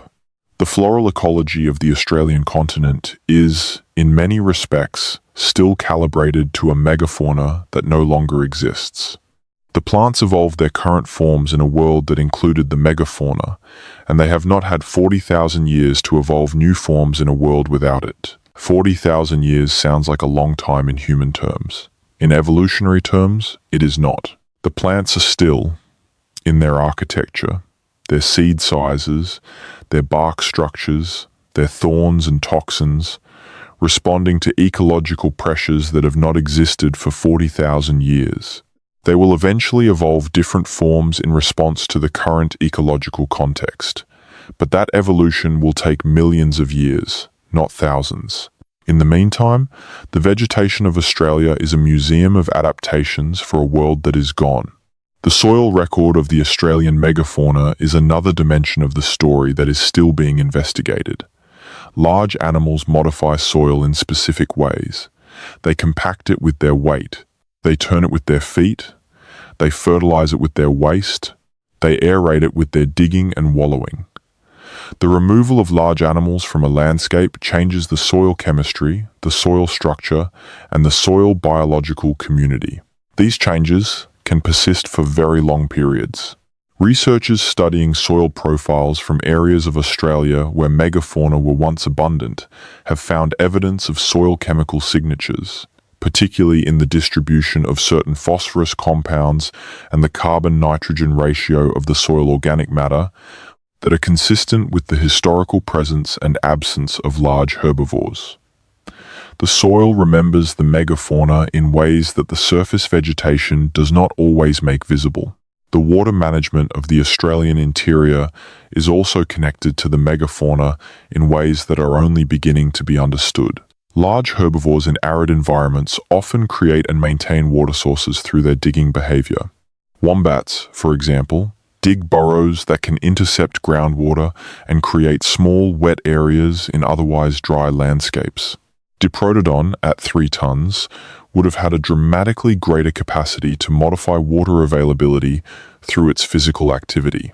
The wallowing behavior of large herbivores, in which animals dig depressions in wet ground and then enlarge them repeatedly over time, creates persistent water bodies that benefit a wide range of other species. The disappearance of the megafauna may have reduced the number and distribution of small water bodies in the Australian interior, with cascading consequences for species that depended on those water bodies. This is one of the most speculative aspects of the megafauna story, because the evidence for it is indirect and the mechanisms are difficult to test, but the principle is well established in other contexts. The return of beavers to rivers and streams in the Northern Hemisphere has demonstrated, in detail, how the engineering activity of a single large species can transform a landscape's hydrology. Beavers create ponds, slow water flow, raise water tables, and change the distribution of wetland vegetation. The removal of beavers from a landscape produces the reverse changes. Diprotodon was a very different kind of animal from a beaver, but the principle of large animal landscape engineering is the same.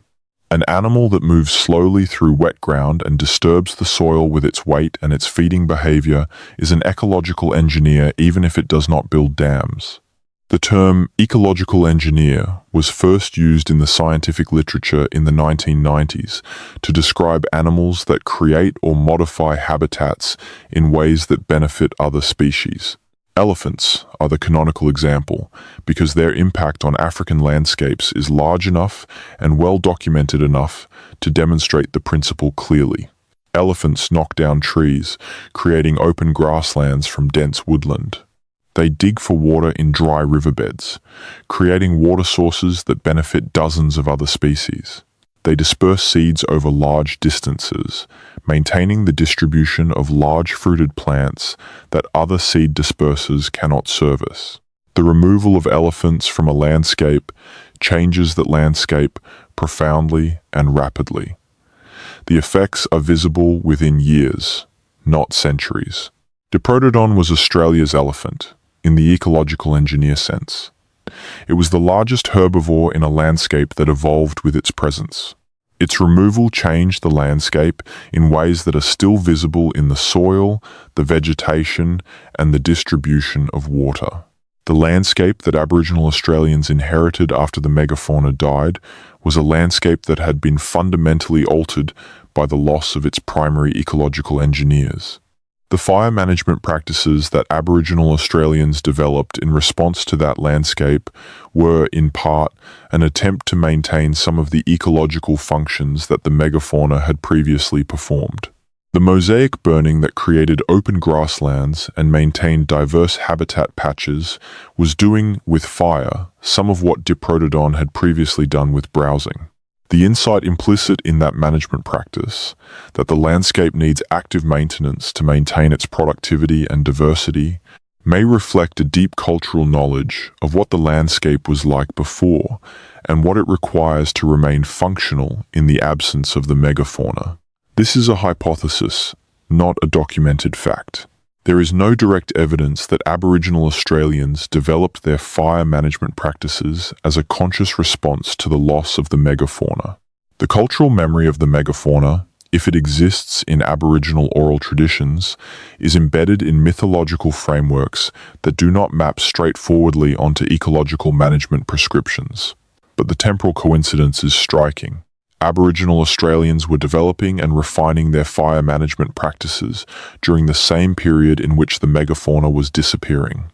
The management that emerged was specifically calibrated to produce the landscape conditions, the mosaic of open grassland and dense scrub, the controlled burn cycles, the maintenance of productive patches that Aboriginal communities and the animals they hunted needed. And some of those conditions were the conditions that the megafauna had previously maintained through their own activity.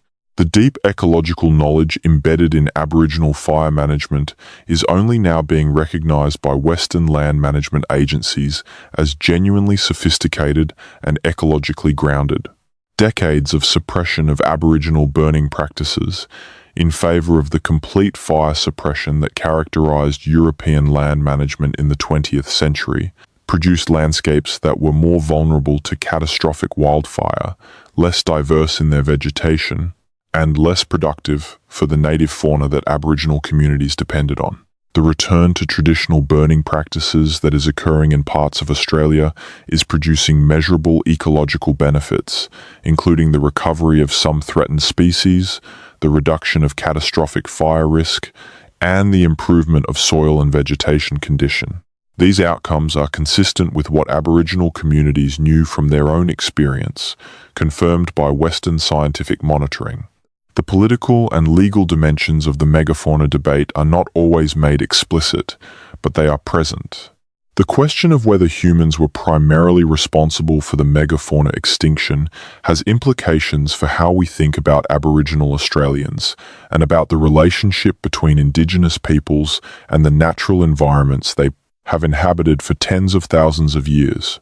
If humans killed the megafauna, then Aboriginal Australians' ancestors were involved in one of the most significant ecological catastrophes in the continent's history. If climate killed the megafauna, then the Aboriginal Australians who arrived in the aftermath inherited a degraded landscape and adapted to it with extraordinary skill. These are not just historical questions.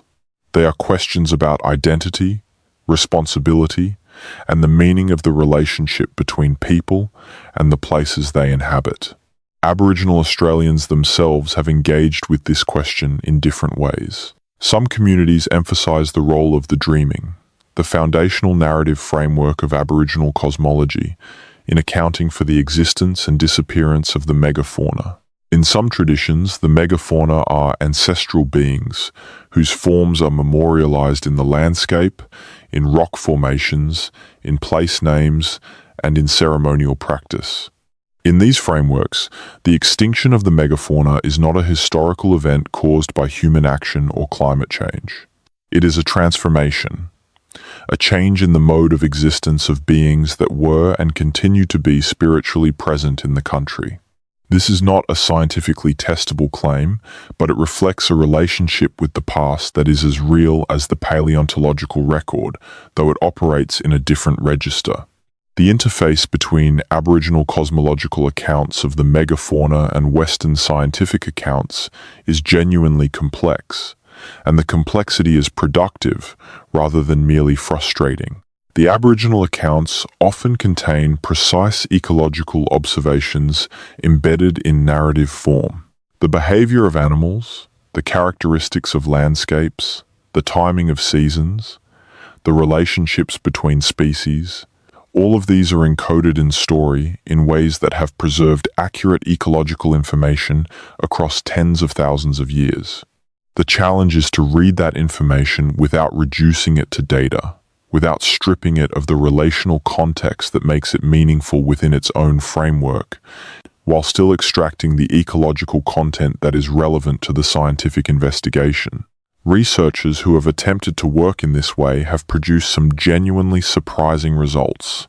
The Aboriginal oral traditions of coastal Western Australia, for example, contain references to specific geographic features, islands, headlands, and coastal formations that were submerged by rising sea levels at the end of the Pleistocene, thousands of years before the traditions were recorded by researchers.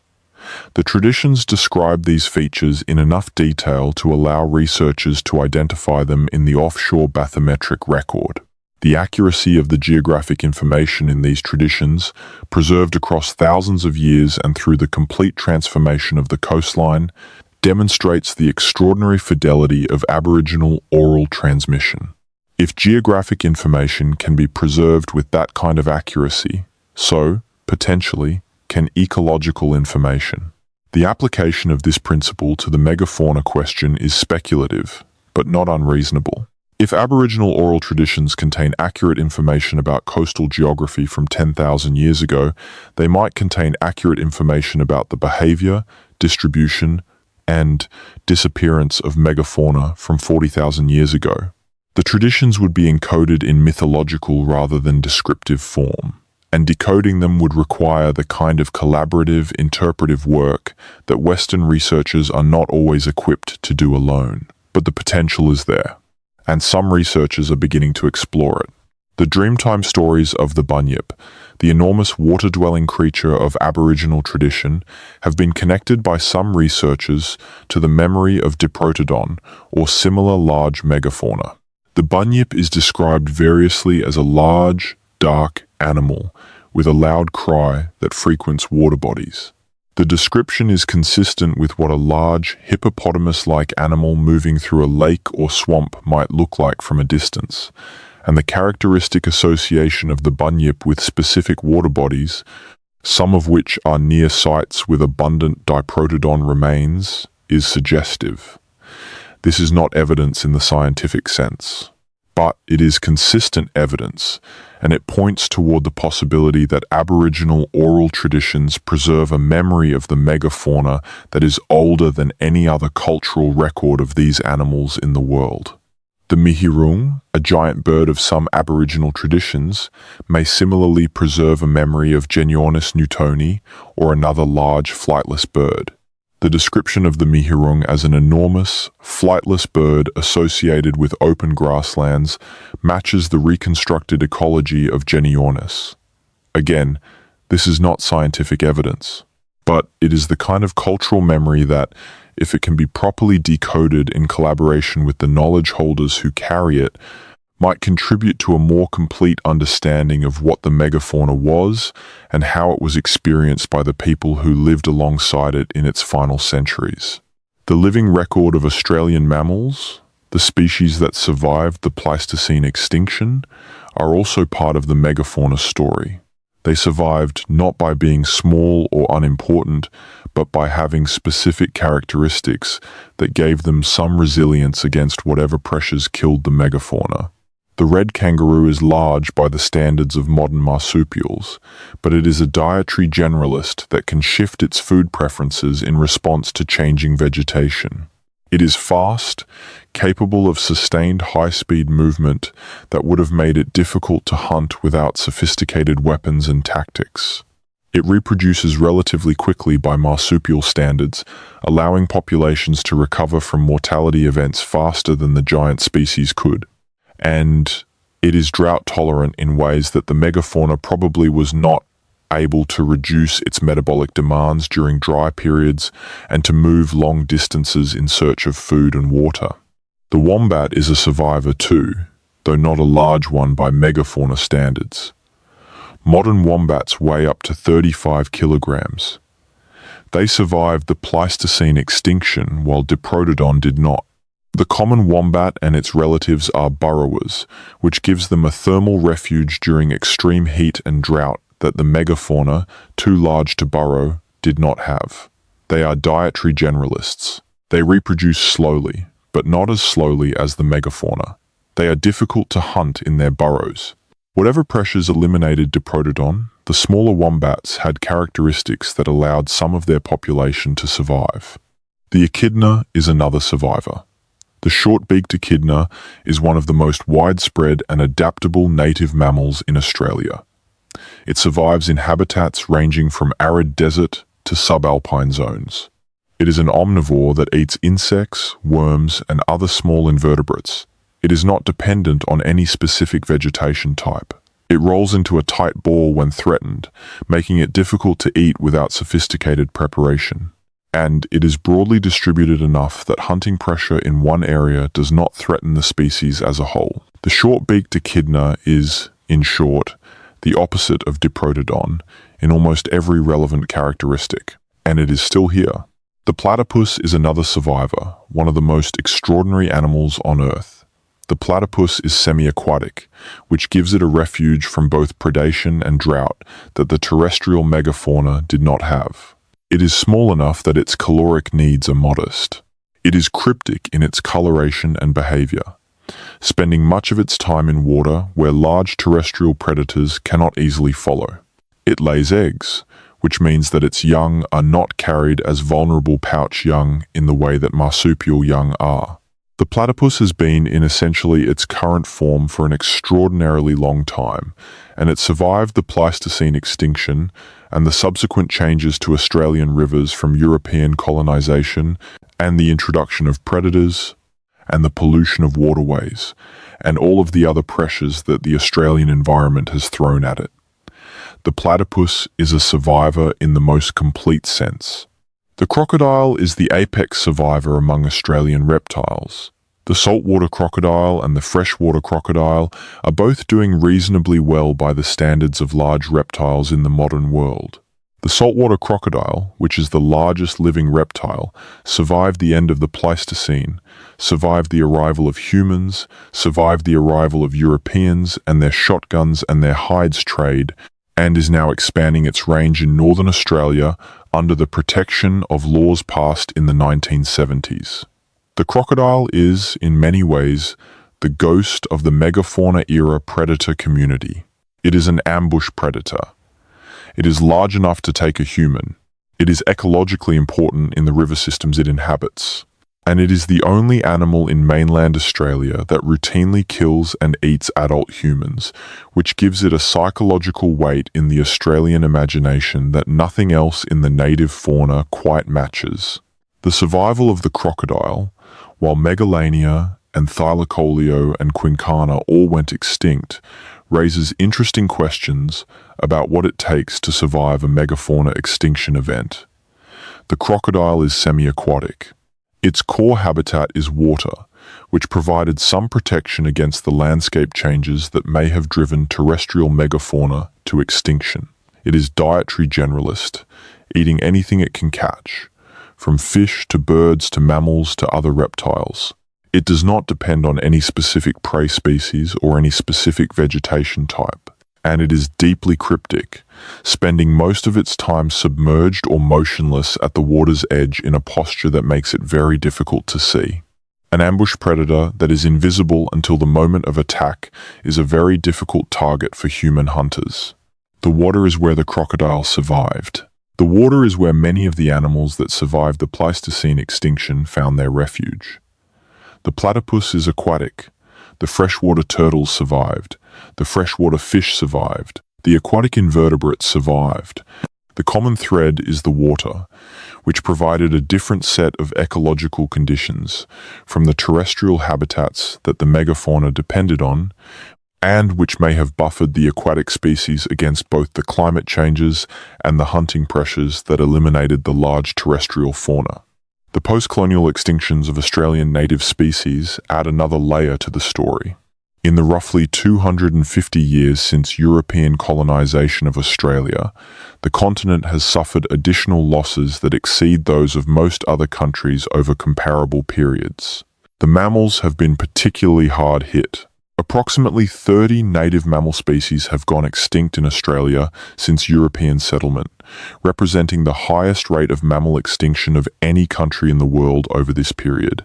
The proximate causes are well documented. The introduction of foxes and cats has devastated the populations of ground-dwelling mammals that had no prior experience with placental predators. The introduction of rabbits and cattle and sheep has degraded the vegetation in ways that have reduced food availability and shelter for native mammals. The clearing of native vegetation for agriculture and urban development has removed habitat on a massive scale. And the hunting and trapping that accompanied European settlement in the 19th and early 20th centuries added direct mortality to populations that were already under pressure from the other factors. The pattern is recognizable. It is the same pattern as the Pleistocene extinction, with different actors and different mechanisms, but the same fundamental dynamic. New pressures arrive in a system that has not had time to develop defenses against them. The slow-reproducing, specialized species are the most vulnerable. The populations decline faster than they can recover. The thresholds get crossed. The species disappear. The difference is that we know what is happening and why.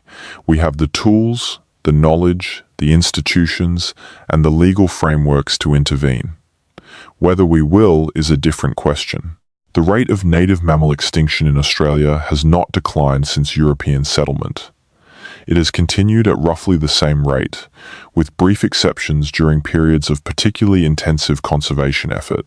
The species that are at risk today are at risk for reasons that are well understood. The interventions that would reduce that risk are known. The will to implement those interventions at the required scale and consistency has not materialized consistently enough to change the trajectory. The megafauna extinction is a mirror. When you look at it honestly, you see the present reflected back, not the precise details. The species are different, the mechanisms are different, the scale is different, but the pattern is the same. Large animals vulnerable to a combination of direct pressure and habitat change, declining populations crossing thresholds into irreversibility, ecological consequences that persist long after the animals themselves are gone, a human population that is present for the event, that is in some sense contributing to it, and that lacks either the knowledge or the will or the institutions to stop it. The difference again is knowledge. We know what we are doing. We have the Pleistocene record in our museums and our journals and our field notes. We know that the quietness of the Australian outback is not the natural state of the continent. We know that something enormous and strange and ecologically significant was lost, and that its loss changed the landscape in ways that are still ongoing. And we know that we are creating the conditions for a second chapter of the same story. Whether that knowledge is sufficient to change the outcome remains to be seen. The megafauna story ends, in most tellings, with the extinction event itself. The animals die, the continent changes, the humans adapt and continue. The story is over, but the story is not over. The ecological consequences of the megafauna extinction are still unfolding. The plants that are waiting for dispersers that will never come are still producing their oversized fruits in diminishing numbers in a landscape that cannot sustain them indefinitely. The predator community that shaped the remaining fauna is still absent, and the animals that evolved to evade those predators are still running from ghosts. The soils that supported the megafauna are still, slowly, adjusting to the changed chemistry of a world without large herbivores. The water bodies that the megafauna maintained through their wallowing and their digging are not being maintained, and the secondary effects of that are still working their way through the ecology of the Australian interior. The megafauna story is not over. It is a story that is still in progress, still being written by the landscape itself, by the plants and animals and soils and water of a continent that lost something enormous 40,000 years ago and has not fully recovered. The bones in the ground are part of the story. The empty waterhole at dawn is part of the story. The running of the red kangaroo from a predator that no longer exists is part of the story.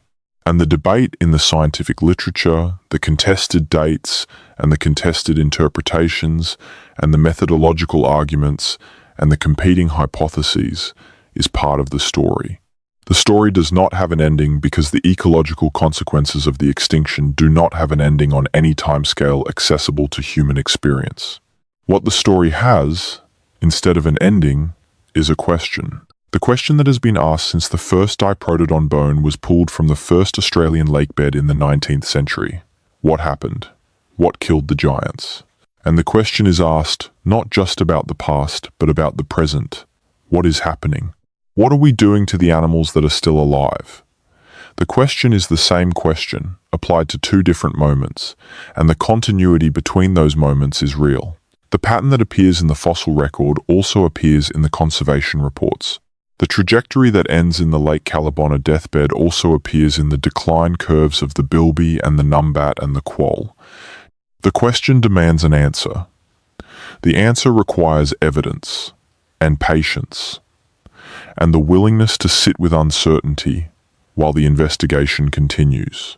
It requires the kind of attention that the problem deserves and that the urgency of the present moment often discourages. The megafauna extinction happened slowly, by geological standards. The response to it has been even slower. The investigation has been underway for 2 centuries and has not yet reached a definitive conclusion. The patience required to hold that investigation open, to continue gathering evidence and refining methods and arguing about interpretations, while the conservation crisis in the present demands immediate action, is itself a kind of discipline. The discipline of attending to both the past and the present simultaneously. The discipline of learning from the fossil record while acting in the living world. The discipline of holding the uncertainty about what killed the giants while committing to preventing the extinction of the animals that are alive today. These are not contradictory disciplines. They are complementary. The past illuminates the present. The present makes the past urgent. The question about what happened 40,000 years ago is the same question as what is happening now, because the pattern is the same, because the vulnerability is the same, because the irreversibility is the same. What is lost is lost. What remains can still be preserved. The investigation continues. The work continues. The question remains open. And the continent is patient. The red soil holds its record with the patience of geological time. The bones are in the ground. The debate is in the literature. The animals are in the field, declining slowly, in ways that are measured and documented and understood by researchers who know what they are watching and who are trying to find the political and social and institutional will to change its direction. The megafauna cannot be brought back. The animals that are alive today can still be preserved. The choice between those two outcomes is being made right now, in land use decisions and conservation budgets and climate policies and political commitments, and it is being made without the benefit of 40,000 years of hindsight. We are inside the event. We cannot see the full shape of it from here, but the fossil record tells us what the shape has been before, and the shape should be enough to compel us. The dawn light crosses the Australian interior from east to west. It finds the saltbush and the mulga and the spinifex and the red sand. It finds the dry lake beds and the bone-white cave floors and the limestone ridges of Riversleigh and the chalk flats of Narracoorte. It finds the surviving animals at the start of another day, the red kangaroo and the echidna and the platypus and the crocodile, each one the product of whatever combination of luck and resilience and ecological flexibility allowed it to survive what the megafauna did not. And it finds the human communities of the Australian interior, Aboriginal and non-Aboriginal, managing a landscape that is still adjusting to a loss that happened 40,000 years before any of them were born. The light does not find Diprotodon. It has not found Diprotodon for 40,000 years. It will not find Diprotodon again. That absence is the beginning and the end of the story. Everything else, the debate about causes, the fossil evidence, the dated sites, the contested interpretations, the ecological consequences, the comparison with the present, is in service of understanding that absence. Trying to understand what was lost, why it was lost, and what the losing of it meant and means and will continue to mean. The question is open. The investigation continues. The bones are in the ground. And the dawn comes up over a continent that is still, in ways that are measurable and documented and scientifically real, grieving the loss of its giants. Sleep well. The morning will come. The question will still be there. It has been there for 40,000 years. It will be there a while longer yet. The isotopic record in megafauna teeth is one of the more recent lines of evidence that researchers have brought to bear on the extinction question. The chemistry of an animal's teeth reflects the chemistry of the food and water it consumed during the years when those teeth were forming. By analyzing the stable isotopes of oxygen, carbon, and strontium in megafauna teeth, researchers can reconstruct aspects of the animal's diet, the vegetation types it was eating, the water sources it was using, and the geographic range it was moving through. This kind of analysis has been applied to diprotodon specimens from a number of sites, and the results have provided new information about the ecological requirements of the species and about how those requirements may have changed in the period leading up to the extinction. The oxygen isotope record in diprotodon teeth reflects the isotopic composition of the water the animal drank, which in turn reflects the source of that water, whether it came from rainfall, from groundwater, from surface water, or from the moisture content of food. The isotopic composition of rainfall and groundwater varies geographically across Australia in patterns that researchers have mapped, allowing them to identify the likely geographic origins of specific animals. Some diprotodon specimens show isotopic signatures consistent with having moved long distances during their lifetimes, consistent with a migratory behavior that tracked the availability of water and food across the seasonal cycle. Others show isotopic signatures consistent with having remained in a restricted area throughout their lives. The carbon isotope record in diprotodon teeth reflects the types of plants the animal was eating. Different photosynthetic pathways. The C3 pathway used by trees, shrubs, and cool-season grasses, and the C4 pathway used by warm-season tropical grasses, produce different isotopic signatures in the animals that eat them.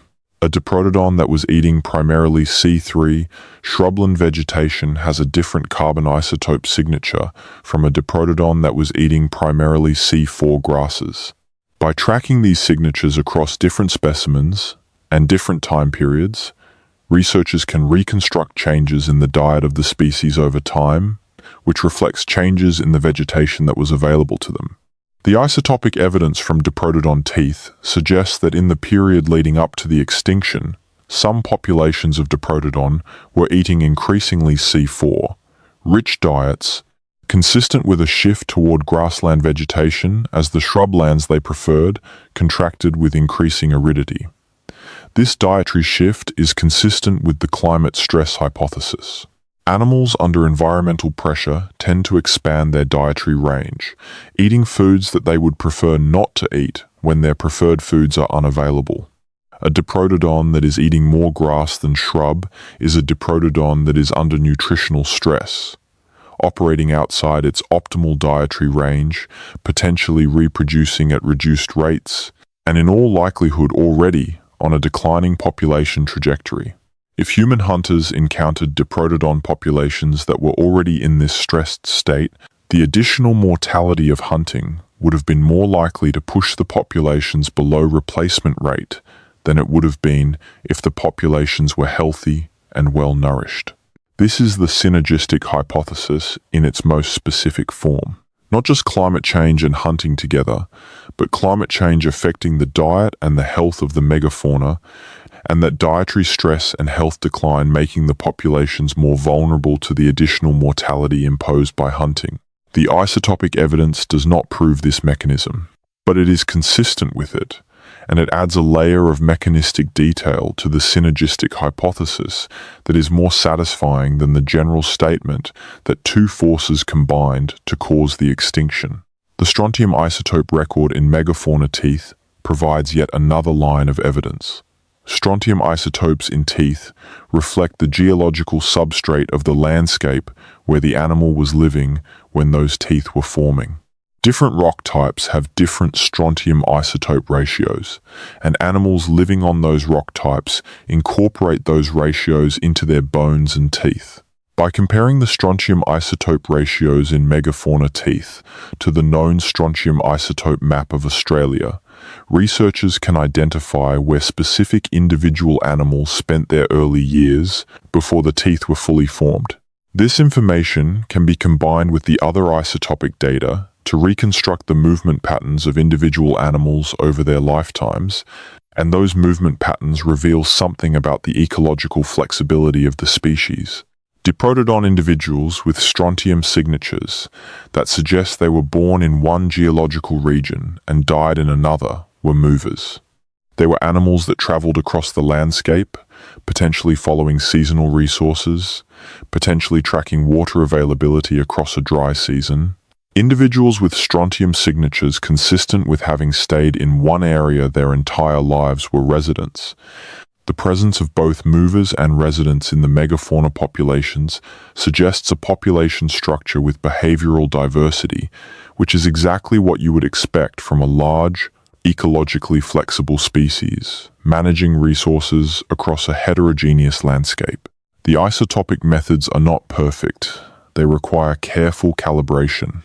They are sensitive to the condition of the tooth material, which can be altered by diagenesis, the chemical alteration of biological material after burial, and they require the kind of comparative data, the isotopic maps of the landscape, the isotopic signatures of the food plants, the strontium maps of the geological substrate, that take years to assemble and that are not always available with the geographic coverage needed to interpret the megafauna results. But they are adding detail and nuance to the picture of the megafauna's ecology and its vulnerability to environmental change, and that detail is exactly what the debate needs to progress.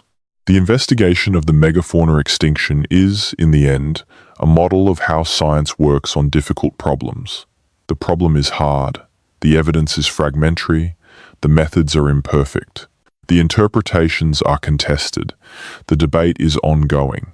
And progress is being made, slowly, through the accumulation of evidence and the refinement of methods and the honest engagement of researchers with each other's arguments. The answer is not yet complete, but it is more complete than it was 20 years ago, and it will be more complete 20 years from now than it is today. The investigation is working.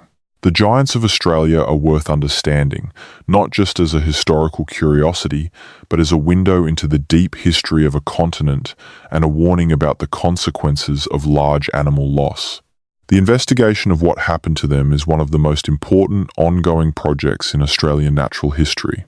And the continent, patient and vast and full of bones, holds the evidence in its earth, waiting for us to learn enough to read it correctly. The question is open. The morning comes. The study of megafauna extinction has produced some of the most technically sophisticated paleontological work of the last 30 years, and understanding why requires a brief tour of the methods involved. The question is not just what died and when. The question is how we can know what died and when, given that the only evidence available is fragmentary material preserved by accident in specific geological contexts, interpreted through methods that were themselves being developed and refined during the same period that the debate was most intense. The optical luminescence technique, which we have already touched on, is worth examining in more detail because it has been central to the most significant shifts in the debate. The principle relies on the fact that certain mineral crystals, particularly quartz and feldspar, accumulate energy when exposed to background radiation in the soil. The longer the crystals have been buried, the more energy they hold. When those crystals are exposed to light or heat in the laboratory, they release that energy as light, the luminescence that gives the technique its name. The amount of light released, compared to the background radiation rate at the site, gives the time since burial. For megafauna sites, this means dating when the sediment that covers the bones was last disturbed or deposited, which is a proxy for when the bones were buried, which is a proxy for when the animal died. The technique sounds straightforward, but the application is not. The accuracy of optical luminescence dating depends on several assumptions. The crystals must have been fully bleached, meaning fully exposed to light, at the time of their last deposition. If they were not fully bleached, they will give ages that are too old. The background radiation rate must have been constant since burial, or at least must be accurately estimated. If the radiation rate changed, perhaps because of changes in water content of the surrounding sediment, the age estimate will be wrong. And the sample must not have been disturbed after burial, because any post-depositional mixing can move older or younger grains into the sample. All of these assumptions can be violated. All of them have to be assessed for each sample, using additional measurements and context information. The work is technically demanding, and the results are uncertain in ways that must be carefully quantified and communicated. The same issues apply to radiocarbon dating. The standard assumption of radiocarbon dating is that the initial ratio of carbon, 1,4 to carbon, 1,2, in an organism at the time of its death is the same as the ratio in the atmosphere at that time, and that the ratio in the atmosphere has been constant over time. We know that the atmospheric ratio has not been constant. It has varied with changes in solar activity, with changes in ocean circulation, and with changes in the Earth's magnetic field, which affects the rate of cosmic ray bombardment that produces carbon, 1,4 in the upper atmosphere. Calibration curves have been developed to correct for these variations, but the calibration curves become less precise at the edge of the technique's range. Around 40 to 50,000 years ago, precisely the period relevant to the Australian megafauna debate. The uncertainties in the calibration at this period can be several thousand years, large enough to significantly change the story. The bone preservation problem compounds all of these dating issues. Bones that have been repeatedly wetted and dried, exposed to soil acids, buried by burrowing animals, and subjected to chemical exchange with their surrounding environment do not preserve the original chemical composition that dating methods require. The carbonate in bone is particularly susceptible to exchange with groundwater carbonate, which can introduce younger carbon into an older bone and give a radiocarbon age that is far younger than the actual age of the animal. Detecting this contamination and correcting for it requires additional analytical steps and adds additional uncertainty to the final result. Australian bones from the arid interior have been through particularly harsh preservation environments, and the reliability of direct radiocarbon dates on Australian megafauna bones is accordingly limited. The uncertainty about dates is one of the central frustrations of the megafauna debate, but it is also one of the things that has driven methodological innovation. Researchers frustrated by the limitations of radiocarbon dating and optical luminescence dating have developed and applied additional techniques. Uranium-thorium dating, which measures the decay of uranium to thorium in bone carbonate, can be applied to some megafauna specimens. Electron spin resonance dating, which measures the energy stored in tooth enamel by background radiation, is another alternative. Each method has its own strengths and limitations, and the cross-comparison of multiple independent dating methods applied to the same specimens or the same sites is one of the most powerful tools available for establishing reliable chronologies. When multiple methods agree, confidence in the result is higher. When they disagree, the disagreement itself is informative, pointing to specific aspects of the preservation or the methodology that need further investigation. The story of the dating dispute is also a story about the sociology of science. The researchers on opposing sides of the Cuddy Lake debate are not simply disagreeing about data. They are disagreeing about methodological standards, about which sources of uncertainty are acceptable and which are not, about how to weigh conflicting lines of evidence, and about what the null hypothesis should be. These are not just technical questions. They are also questions about values and priorities in science. How much uncertainty is acceptable before a claim is accepted? What is the burden of proof for overturning an established hypothesis? How should minority views be treated when the majority of researchers in a field disagrees with them? These questions do not have objective answers. Different scientists answer them differently, and the answers they give affect the positions they take in the debate.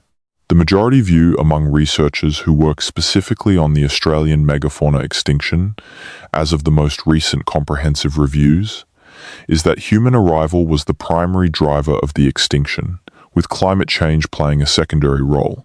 This is the position associated with Roberts, Flannery, Miller, and their colleagues. The minority view associated with Field, Truman, and the Cuddy Lake team is that the timing of the extinction relative to human arrival is more uncertain than the majority view allows, and that climate change deserves more weight as an explanation. Tim Flannery, whose 1994 book, The Future Eaters, made the overkill hypothesis accessible to a popular audience, is perhaps the researcher most publicly associated with the human-driven extinction argument. Flannery argued not just that humans killed the megafauna, but that the entire ecology of the Australian continent was fundamentally altered by the arrival of humans, and that the landscape that Aboriginal Australians managed for tens of thousands of years was not the natural landscape of the continent, but a degraded post-extinction landscape that Aboriginal culture had adapted to with extraordinary skill. This argument was controversial when it was made and remains controversial. It was criticized as potentially minimizing the ecological achievements of Aboriginal Australians by framing their landscape management as a response to a degraded environment rather than as a positive and creative relationship with a natural one. Flannery responded that recognizing the ecological degradation caused by the megafauna extinction was not incompatible with recognizing the achievement of Aboriginal Australians in managing the post-extinction landscape, but the tension in the argument has not fully resolved. The cultural and political sensitivity of the megafauna debate is something that researchers navigate carefully. Questions about what Aboriginal Australians did to the continent 40,000 years ago are not just academic questions. They are questions that bear on contemporary debates about land rights, conservation policy, and the appropriate role of Indigenous ecological knowledge in land management. If Aboriginal Australians' ancestors were responsible for an ecological catastrophe, does that affect their moral authority to manage country in the present? Most researchers who engage seriously with this question say no, for the obvious reasons that the people alive today are not responsible for the actions of ancestors 40,000 generations removed, and that the ecological knowledge and management practices that Aboriginal Australians have developed in the intervening period are genuinely sophisticated and demonstrably effective. But the question is asked, and the way it is answered reflects assumptions about the relationship between history and contemporary responsibility that go well beyond the paleontology. The Australian megafauna extinction is a case study in what philosophers of science sometimes call the underdetermination of theory by evidence. The phrase means that the available evidence does not determine a unique correct theory. Multiple theories are consistent with the same evidence, and choosing between them requires criteria that are not themselves determined by the evidence. In the megafauna debate, both the human-driven hypothesis and the climate-driven hypothesis are consistent with the available evidence within the error margins of the dating methods. Neither hypothesis is clearly falsified by the data. The choice between them depends on how you weigh different kinds of evidence, how you assess the reliability of different dating methods, how you interpret the absence of kill sites, and how you balance the comparative evidence from other continents against the specific Australian evidence. Different reasonable scientists make these assessments differently and reach different conclusions. This situation is not unique to the megafauna debate. It arises whenever the phenomena being studied are ancient enough and complex enough that the evidence is inherently fragmentary and the methods for reading it are inherently uncertain. Archaeology, paleontology, and historical ecology are all fields in which the underdetermination problem is endemic. Researchers in these fields learn to work productively within the uncertainty, to make probabilistic claims rather than definitive ones, to communicate uncertainty honestly, and to continue gathering evidence in the hope of eventually resolving the ambiguity. The megafauna debate has been going on for 2 centuries and has not yet been fully resolved. It may not be fully resolved in another 2 centuries. The evidence is what it is. The methods are what they are. The uncertainty is real. What is also real is the ecological pattern that the megafauna extinction produced. Whatever its cause, the extinction was not a minor event. 90 species of large animal disappearing from a continent in a geologically short time is a major event by any measure. The ecological consequences were major and lasting. The landscape of Australia today is, in a measurable sense, an impoverished version of what it was before. Not impoverished in the sense that it is ugly or uninteresting, because the Australian landscape is spectacularly diverse and fascinating, but impoverished in the sense that major ecological actors are missing, that the food webs are simplified, that the seed dispersal networks are broken, that the soil dynamics are different, and that the vegetation is calibrated to a plant-animal interaction regime that no longer exists. The concept of ecological impoverishment is a useful one because it does not require a value judgment about whether the current state of the Australian landscape is good or bad in an absolute sense. It simply notes that the current state differs from the pre-extinction state in specific, measurable ways, and that those differences are the direct consequence of the loss of the megafauna. The impoverishment is not dramatic in the way that deforestation or desertification is dramatic. It is subtle. It is visible in the oversized fruits, and the running kangaroos, and the dry wallows, and the empty niches. It is the kind of impoverishment that requires knowledge of what was there before to fully perceive. But it is real, and it is ongoing, and it matters for the functioning of the ecosystem. The measurement of ecological impoverishment is one of the frontiers of conservation biology. Researchers are developing methods to quantify the degree to which an ecosystem has been simplified relative to its historical state, and to estimate the consequences of that simplification for the ecosystem's resilience, productivity, and diversity. The Australian megafauna extinction is one of the most thoroughly studied cases of this kind of simplification, precisely because it happened far enough in the past that the ecological consequences can be observed in a landscape that has had 40,000 years to respond to the change. The observations from Australia inform the development of these measurement methods in ways that are applicable to ecosystems around the world. The rewilding movement draws on this science of ecological impoverishment and its measurement. The basic argument of rewilding is that the most ecologically effective conservation strategy is not to manage the surviving components of degraded ecosystems in isolation, but to restore the ecological processes and interactions that those components belong to. In practice, this usually means reintroducing large animals that have been removed from ecosystems, because large animals are typically the keystone species whose presence or absence most fundamentally shapes the ecological community around them. The reintroduction of wolves to Yellowstone is the iconic example, but the principle has been applied in various forms in many other places.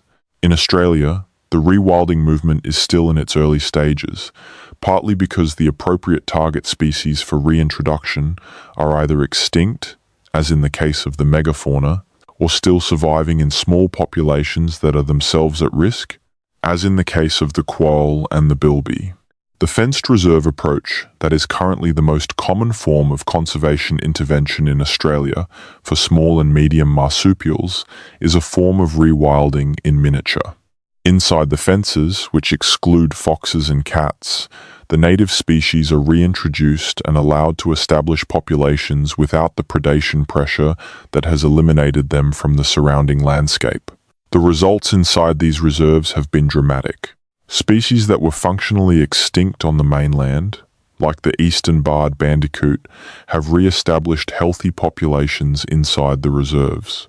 The vegetation inside the reserves changes as the native fauna returns in ways that confirm the ecological roles these animals play. The brushtail possum and the greater bilby, browsing and digging inside the reserves, modify the vegetation and the soil in ways that create habitat for other species and improve overall ecosystem function. The fenced reserve approach has limitations. The reserves are small relative to the historical range of the species they contain. The populations inside them are effectively isolated, preventing the genetic exchange that wild populations need to maintain their adaptive potential. The management costs are high, because the fences must be maintained against burrowing animals and against the ingenuity of the predators trying to get in. And the reserves cannot replicate the full ecological complexity of the pre-extinction landscape. They are, in a sense, zoos, with very large cages. But they are also conservation successes. and they demonstrate that the trajectory of loss is not entirely predetermined. It can be interrupted. The larger question is whether the interruption can be scaled, whether the fenced reserve approach, or some variant of it, can be applied at a scale large enough to actually secure viable wild populations of the threatened species, rather than just maintaining small, captive-like populations indefinitely. Some researchers and conservation advocates are calling for the fencing of much larger areas, tens of thousands of hectares rather than thousands, to create genuinely wild ecosystems with functioning predator-prey relationships and meaningful genetic exchange. The feasibility and cost of such large-scale fencing programs is debated, but the ecological argument for them is strong, and the evidence from the smaller reserves suggests that the principle works. The Great Tweed Project in New South Wales, the Australian Wildlife Conservancy's properties in various states, and the conservation programs of the Indigenous ranger networks that are active across many parts of Australia are all examples of efforts to restore some degree of ecological function to landscapes that have been degraded by the loss of native fauna. None of these efforts are anywhere near sufficient to address the scale of the conservation crisis, but they are proof of concept, and they are generating the ecological evidence that will be needed to make the case for scaling up. The megafauna extinction happened. It is over. The 40,000 years of ecological adjustment that followed it are not over. And the second wave of extinction that has been underway since European colonization is still in progress. The overlap between these two stories, the ancient extinction and the contemporary one, is not a coincidence. It is a structural feature of what happens when large animal communities are disrupted. Disruption propagates through the ecological system for timescales that exceed any individual human life, any recorded history, any political or economic cycle. The consequences of what is happening now will be felt by ecosystems that have not yet adapted to the previous disruption. The compounding of two large-scale extinctions, separated by 40,000 years but occurring in the same landscape, is an experiment that no ecologist designed and that the outcome of is not yet determined. The scientists working on the megafauna question, the paleontologists in the field sites, and the ecologists building population models, and the conservation biologists monitoring threatened species, are all part of the same long project of understanding what happened and what is happening to the Australian continent. The tools are different, the questions have different timescales, but the fundamental inquiry is the same. What does a healthy Australian ecosystem look like? What does it require to function? What does it lose when the large animals go? And what can be done to prevent that loss or to restore what has been lost? The fossil record does not provide comfortable answers to these questions. It provides clear and difficult evidence that large animal loss has severe and lasting consequences, that those consequences are not easily reversed, and that the pattern we are generating in the present is recognizable from the past. The answers it provides are not reassuring, but they are honest. And honesty, in the face of a problem this serious, is more valuable than comfort. The debate about what killed the megafauna continues. The dating methods continue to improve. New sites continue to be found.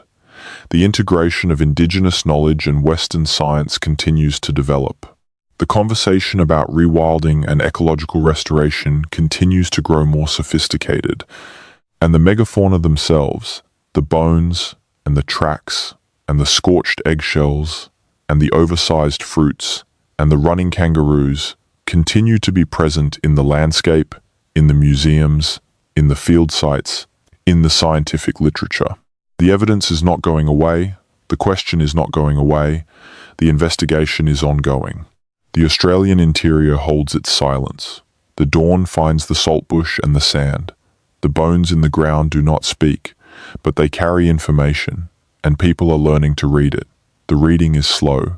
The material is ancient, the uncertainty is real, but the effort is genuine, and the outcome matters, not just for understanding the past, but for deciding what to do with the present. The megafauna cannot be saved. The animals alive today can still be. The choice between those two outcomes is being made right now, in decisions that are not always recognized as having consequences on the timescale of 40,000 years, but they do. The megafauna knew nothing of consequences on that timescale. We do. That knowledge is either the thing that saves the animals that remain, or the thing we will be ashamed of having had and having failed to act on. The bones are in the ground. The continent is vast. The question is open. The morning comes. The question of timescale is one that the megafauna debate keeps returning to, because the timescale on which the extinction occurred determines what kind of process could have caused it, and the timescale on which its consequences have unfolded determines how we should assess its significance. 40,000 years is, as we have noted, longer than human civilization. It is longer than agriculture. It is longer than writing. It is longer than the oldest pyramid by a factor of more than 4. The events that happened 40,000 years ago are genuinely remote from us, separated by a gulf of time that makes direct investigation almost impossibly difficult. And yet the consequences of those events are present in the landscape today, measurable by contemporary scientific methods, visible to trained observers who know what to look for. This temporal gap between cause and consequence is one of the most important things that the megafauna extinction illustrates. We tend as a species to think about consequences on timescales that correspond to human experience. Seasons, years, decades, occasionally centuries. The timescale on which ecological consequences unfold can be far longer. The changes in the Australian landscape that resulted from the loss of the megafauna are still working themselves out after 40,000 years. The plants that are adapted for megafauna dispersal are still producing fruits that no animal can efficiently use. The soils are still adjusting. The fire regimes are still different from what they would have been with the megafauna present. The consequence of the extinction, the long reverberating ecological consequence, is still in progress. If we are generating similar extinctions today, and the evidence strongly suggests that we are, then the consequences of those extinctions will also unfold over timescales far longer than human political or economic cycles. The decisions being made today about conservation and habitat protection and climate policy will have consequences that will still be shaping ecosystems long after every person alive today has died, long after every institution that exists today has changed beyond recognition, long after the specific political and economic arrangements of the present moment are historical memory. The megafauna story makes this temporal extension of consequence vivid in a way that abstract ecological modeling does not. The comparison between the Australian megafauna extinction and the current extinction crisis is not just a rhetorical device, it is a scientific claim.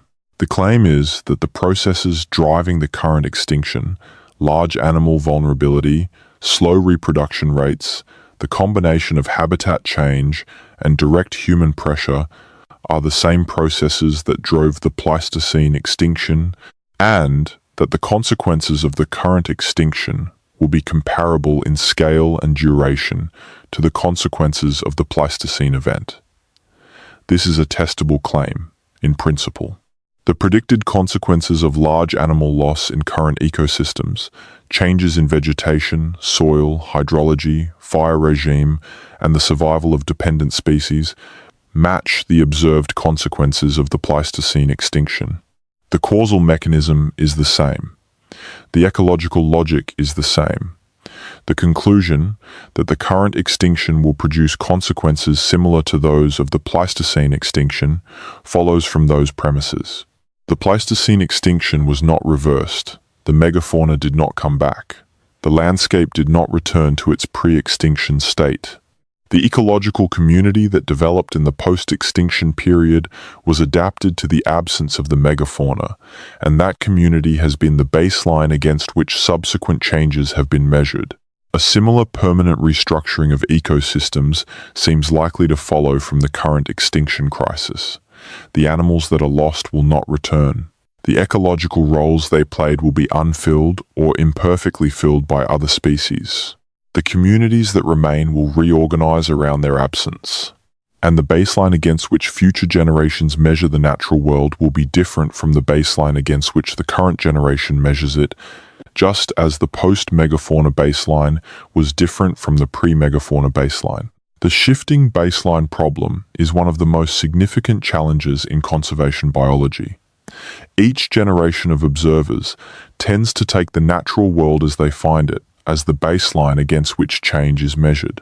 Children who grow up in a world without megafauna do not experience the megafauna's absence as a loss, because they have no memory of what was there.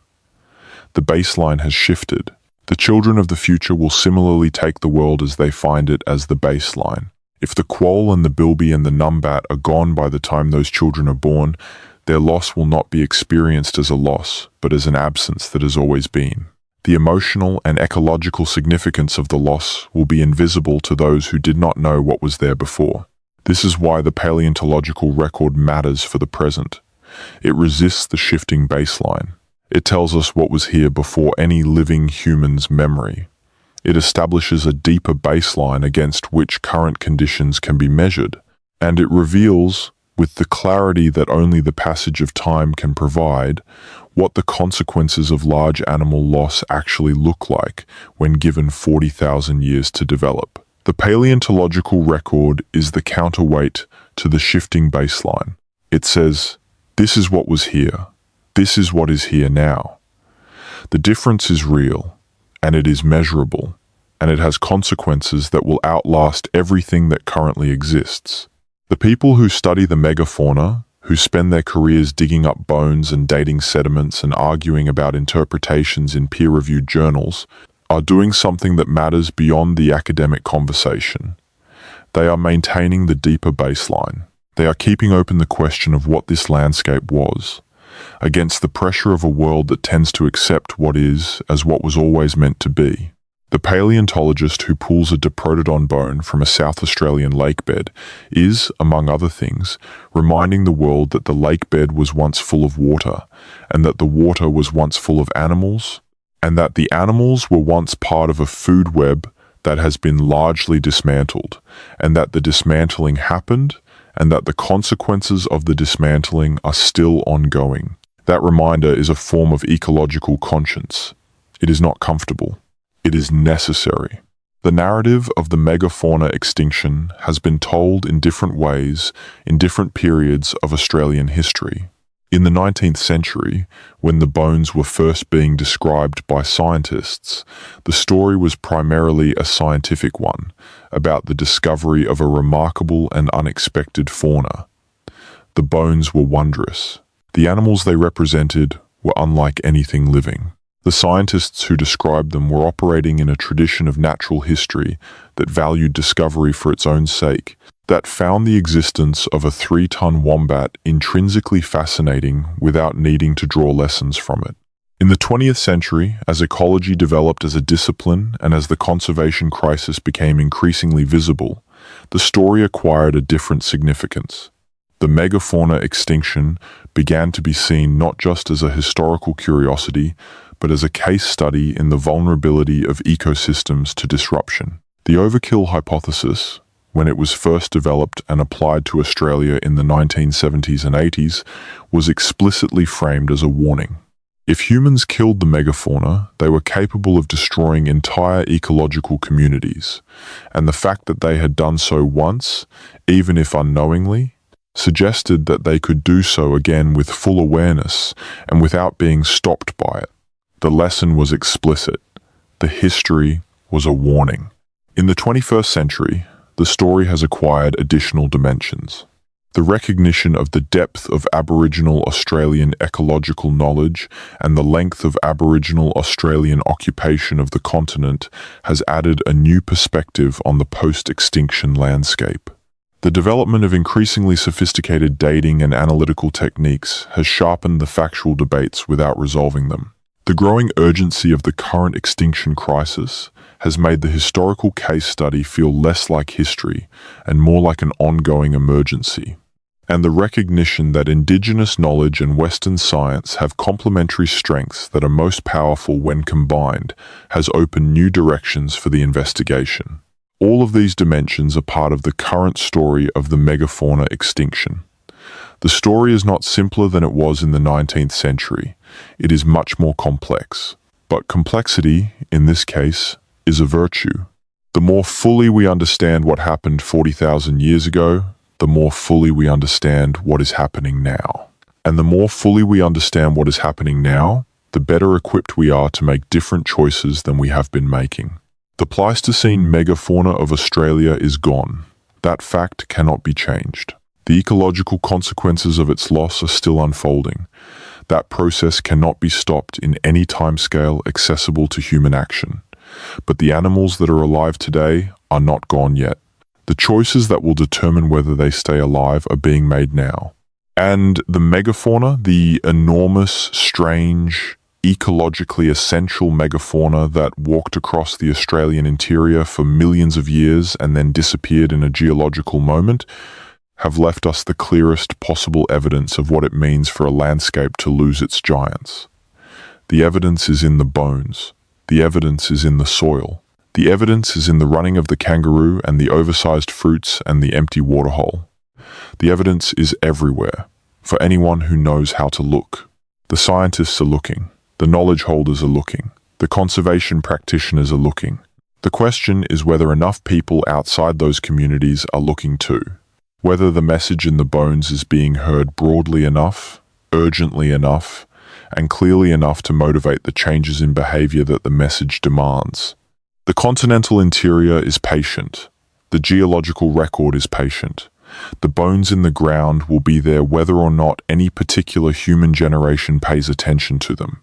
The question they carry, the open question about what killed the giants and what their loss meant and means, will wait as long as it needs to for an answer. The landscape can afford patience. It has been patient for 40,000 years already. We are the ones who cannot afford to wait.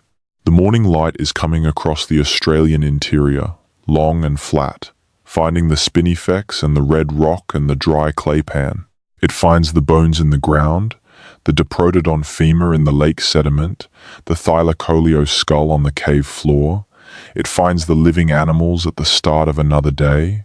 It finds the kangaroo and the echidna and the quoll and the bilby, each one carrying the weight of 40,000 years of ecological adjustment in its behavior and its morphology and its distribution. Each one the inheritor of a landscape that was once very different, that was shaped by the presence of animals that are no longer here, that is still, in measurable and documentable ways, shaped by their absence. The light does not find the megafauna. It has not, for 40,000 years. It finds the traces they left, the seeds that are not being dispersed, the soils that are not being turned, the vegetation that is not being browsed in the way it evolved to be browsed, the waterholes that are not being maintained by the physical activity of 3-ton animals moving through them in search of food. The traces are everywhere. The animals are not. What happened to the giants of Australia? We do not know, exactly. We know the general shape of what happened. We know the timing, approximately. We know the consequences, in considerable detail. But the mechanism, the specific combination of forces and their relative weights, the exact sequence of events in specific locations, specific times, that we do not know, the evidence is not sufficient to tell us. It may never be. The record is too old, too fragmentary, too ambiguous. But we know enough. We know enough to understand what was lost and why the loss matters and how the loss continues to matter. We know enough to draw the parallel to the present. We know enough to be uncomfortable with the parallel and to act on that discomfort. We know enough to make different choices than the choices that led, directly or indirectly, to the emptying of the Australian continent of its giants. Whether we will act on what we know is a different question.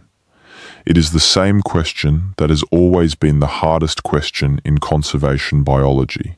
Not what is happening or why, or what the consequences will be. Those questions are difficult but answerable, with enough time and research and careful thinking. The hard question is what we will do with the answers once we have them. Whether the knowledge will translate into action. Whether the urgency of the present will overcome the inertia of the existing arrangements. Whether the megafauna extinction, the largest ecological catastrophe in Australia's human history, will serve as a warning that changes behaviour, or as a historical curiosity that is noted, regretted, and then set aside as the world moves on. The bones are waiting. The question is waiting. The landscape is waiting. And the giant animals that might have been saved, if the warning had been heard loudly enough and early enough and clearly enough, they cannot wait. They are already declining. Some of them are already gone. The rest are on a trajectory that, if it is not interrupted, will take them to the same place that Diprotodon went, the place where there are no more of them, and the fossil record of the future will record their passing as scientists 40,000 years from now dig up their bones from layers of sediment and ask, what happened? Why did they disappear? What could have been done differently? The answer, from where we stand, is that a great deal could have been done differently. The knowledge was there. The methods were available. The institutions existed. The resources, while stretched, were sufficient to make a difference if deployed effectively. What was lacking was the will to deploy them. The will is still uncertain. The question of whether it will materialize in time is still open. The bones in the ground cannot answer it. The landscape, patient and silent, cannot answer it. Only we can answer it, through the choices we make in the years and decades that remain, while the choices still matter. The megafauna of Australia was extraordinary. The continent that built them over 50 million years of isolated evolution was extraordinary. The community of organisms that lived alongside them, that was shaped by their presence and that shaped them in return, was extraordinary. And its loss was one of the most significant ecological events in the history of the continent. Not just significant for the species that died, significant for every species that remained, significant for the landscape itself, the soils and the waters and the vegetation, significant for the humans who lived through the transition and had to adapt to the changed world that followed. We are living through a transition that is comparable in scale. The scale of current extinction, measured in species lost per unit time, is comparable to the great mass extinctions of the geological past.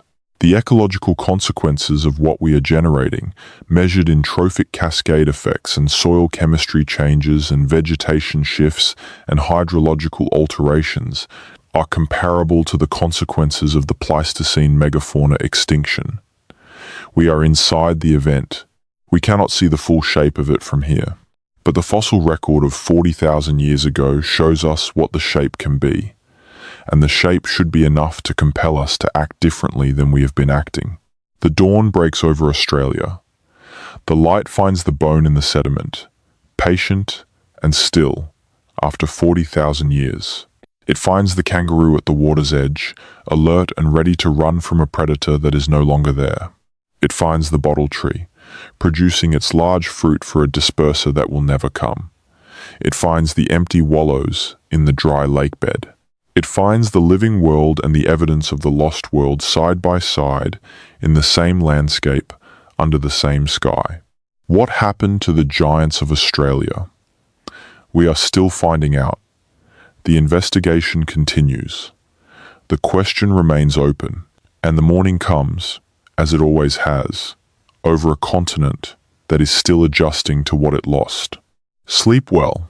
The question will be there in the morning. It has been there for 40,000 years. It is one of the most important questions we have ever been asked. The answer is not yet complete, but the asking is itself a form of attention. And the continent, vast and patient and full of bones, deserves that attention. It has been waiting for a very long time. Let's talk about the specific bones, the specific sites, the specific moments in the archaeological and paleontological record where the evidence comes closest to answering the question. Because the bones do tell a story, even if it is an incomplete one. and the story they tell is worth telling carefully. The Lake Callabonna bones are among the most emotionally immediate evidence in the Megafauna record. Lake Callabonna is now a flat expanse of white salt crust in the far north of South Australia, in one of the most remote and inhospitable parts of the continent. It fills very rarely, in exceptional wet years, and drains quickly, leaving behind the accumulated salts that have given the lake bed its particular chemical character. But in the Pleistocene, Lake Callabonna was full, fed by river systems that no longer exist or that no longer carry enough water to reach it. It was a great interior lake, a refuge in a continent that was always prone to aridity, a place where animals could drink and browse along the margins through conditions that would have been lethal away from water. The Diprotodon specimens from Lake Callabonna were first discovered in the 1890s, when a pastoralist named George Reed noticed bones eroding from the lake sediments after flooding. Reed reported his finding, and within a short time a team from the South Australian Museum was excavating the site and recovering what would turn out to be some of the most complete Diprotodon specimens ever found. The animals at Lake Callabonna had died in the mud at the lake's margins. Their weight had driven them deeper into the soft sediment as they struggled, and the sediment had preserved them where they fell. Their bones are still articulated, still in anatomically correct positions, still reflecting the postures of animals that died slowly in a landscape that was failing them. The Lake Callabonna specimens are now among the most complete Diprotodon material in any museum in the world. They are in the collection of the South Australian Museum, and some of them have been on display to the public for well over a century. When you look at the Lake Callabonna Diprotodon, you are looking at an animal that died in distress, probably of dehydration and exhaustion, in a place that had previously been safe and productive. The death is written in the bones, the legs splayed in the mud, the neck extended. The position of an animal that lay down in a desperate place and did not get up. The Naracoorte Caves World Heritage Site in South Australia is the other great bone repository for Australian megafauna. The cave system at Naracoorte formed over millions of years in the limestone of the Naracoorte region, and for much of its history it was a natural pitfall trap. Animals walking across the limestone pavement above the caves occasionally fell through openings in the rock into the cave chambers below. Once in the cave, they could not get out. They died there. And the alkaline, dry environment of the cave chambers preserved their bones in a way that the open-air environments of the Australian interior rarely managed. The fossil cave at Naracoorte, one of the main bone-bearing chambers, has been excavated systematically since the 1969, and the diversity of the fauna it contains is remarkable. Every species of megafauna that lived in the region during the Pleistocene is represented: Diprotodon, Procoptodon, Thylacoleo, Protemnodon, Palorchestes, the giant short-faced kangaroos and the marsupial lions and the enormous wombat-like browsers. All of them died in the fossil cave over a period of tens of thousands of years, creating a sediment record of the regional megafauna that spans the entire interval from well before the extinction to well after it. The Naracoorte collection has been central to the debate about when the megafauna disappeared from the region. The bones in the cave can be dated by the sediment layers they are found in, and those sediment layers can be dated using optical luminescence and other techniques. The pattern that emerges from the Naracoorte dates is consistent with the broader pattern from Australian megafauna sites. The megafauna was abundant in the cave sediments until around 45,000 years ago, and then its representation declined sharply and eventually disappeared. The megafauna did not gradually fade from the fossil cave record over 100,000 years. It was present and then it was not, on a timescale that the dating methods place at a few thousand years at most. Whether that rapid disappearance was caused by hunting, by climate change, or by both, is a question that the Naracoorte record cannot answer by itself. The cave contains no evidence of human activity. There are no stone tools, no charcoal, no burnt eggshells, no butchered bones. The animals at Naracoorte died by falling, not by being killed. But the timing of their disappearance from the record is consistent with the timing of the megafauna extinction elsewhere, and the absence of human activity in the cave does not mean that human activity was not occurring in the landscape above the cave. The cave preserved the bones of animals that fell into it. It did not preserve the history of what was happening to the population of those animals in the broader landscape around it. The Devil's Lair site in Western Australia is one of the most carefully excavated early human occupation sites in Australia, and it contributes to the megafauna question in a specific way. Devil's Lair is a limestone cave on the southwestern tip of Australia in what is now the Cape Leeuwin Naturalist National Park. The site has produced evidence of human occupation dating back more than 45,000 years, making it one of the oldest confirmed human sites in Australia.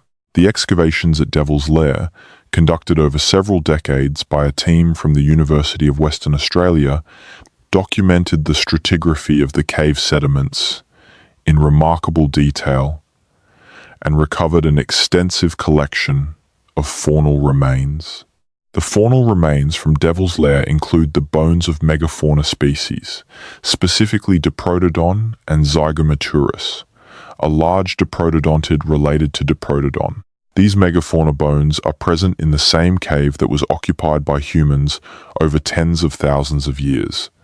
But the association between the megafauna bones and the evidence of human occupation is not direct. The megafauna bones appear to have accumulated in the cave before the main period of intensive human use. They are present in the lowest, oldest layers of the cave sediment, and they decline and then disappear from the record as the sediments get younger and the evidence of human occupation becomes more intensive. This is consistent with the extinction timeline, but it does not constitute evidence of direct human predation. The megafauna bones at Devil's Lair do not have cut marks. They are not associated with hearths. They are not concentrated in the ways that kill sites concentrate prey remains. The interpretation that most researchers apply to Devil's Lair is that the cave was used intermittently by megafauna before the arrival of humans as a shelter or a water source, and that those animals died there naturally. When humans arrived and began using the cave more intensively, the megafauna that had previously used it were displaced or were no longer present in the surrounding landscape. The absence of megafauna bones from the upper, more recent layers of the Devil's Lair sediment reflects the regional extinction of those species, not their avoidance of the cave specifically. The Megafauna site in the Northern Territory is relevant to the megafauna question for a different reason. Megafauna is a rock shelter site that has produced the oldest confirmed evidence of human occupation in Australia, with dates that push back to at least 65,000 years ago and possibly earlier. The Megafauna dates, published in 2017 by a team led by Chris Clarkson, were significantly older than previous estimates for the first human arrival in Australia, and they immediately raised questions about the relationship between those arrival dates and the megafauna extinction. If humans were present in Australia by 65,000 years ago, and the megafauna did not disappear until around 45,000 years ago, then there was a coexistence period of at least 20,000 years. A 20,000-year coexistence is very difficult to reconcile with the Blitzkrieg model, which predicts rapid extinction within a few thousand years of human arrival.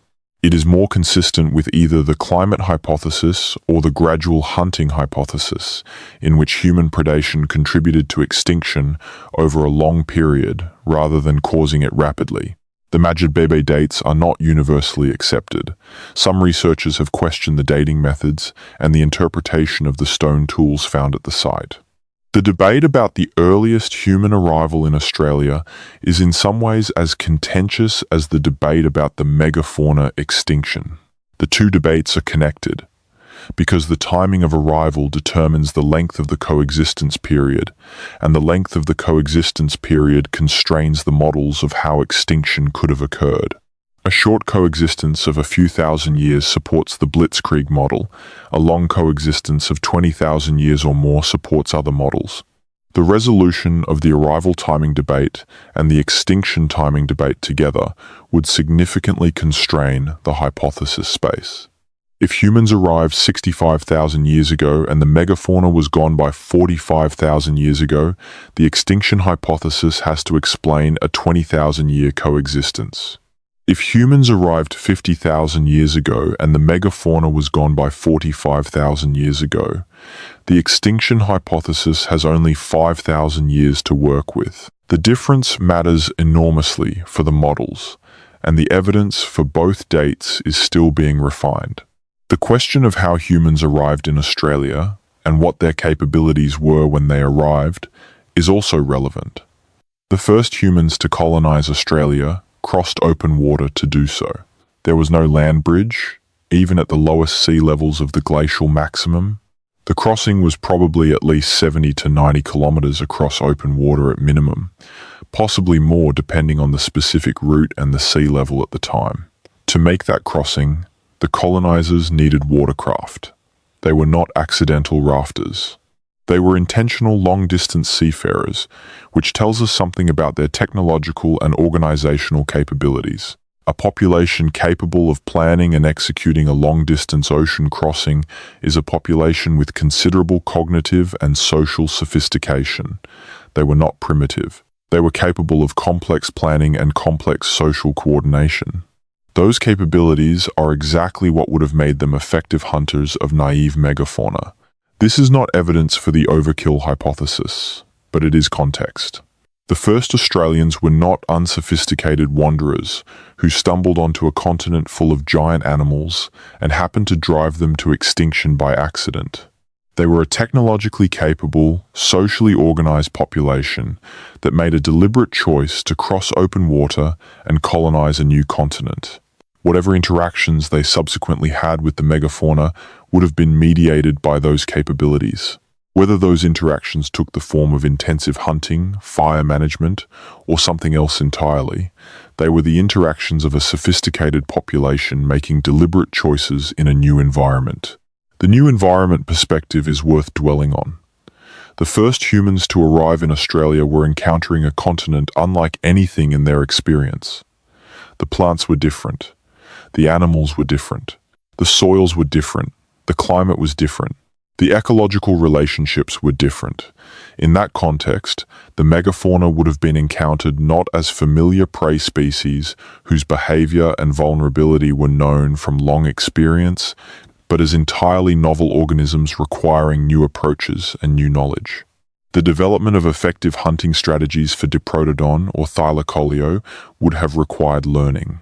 The first encounters between humans and Australian megafauna were not encounters between experienced hunters and familiar prey.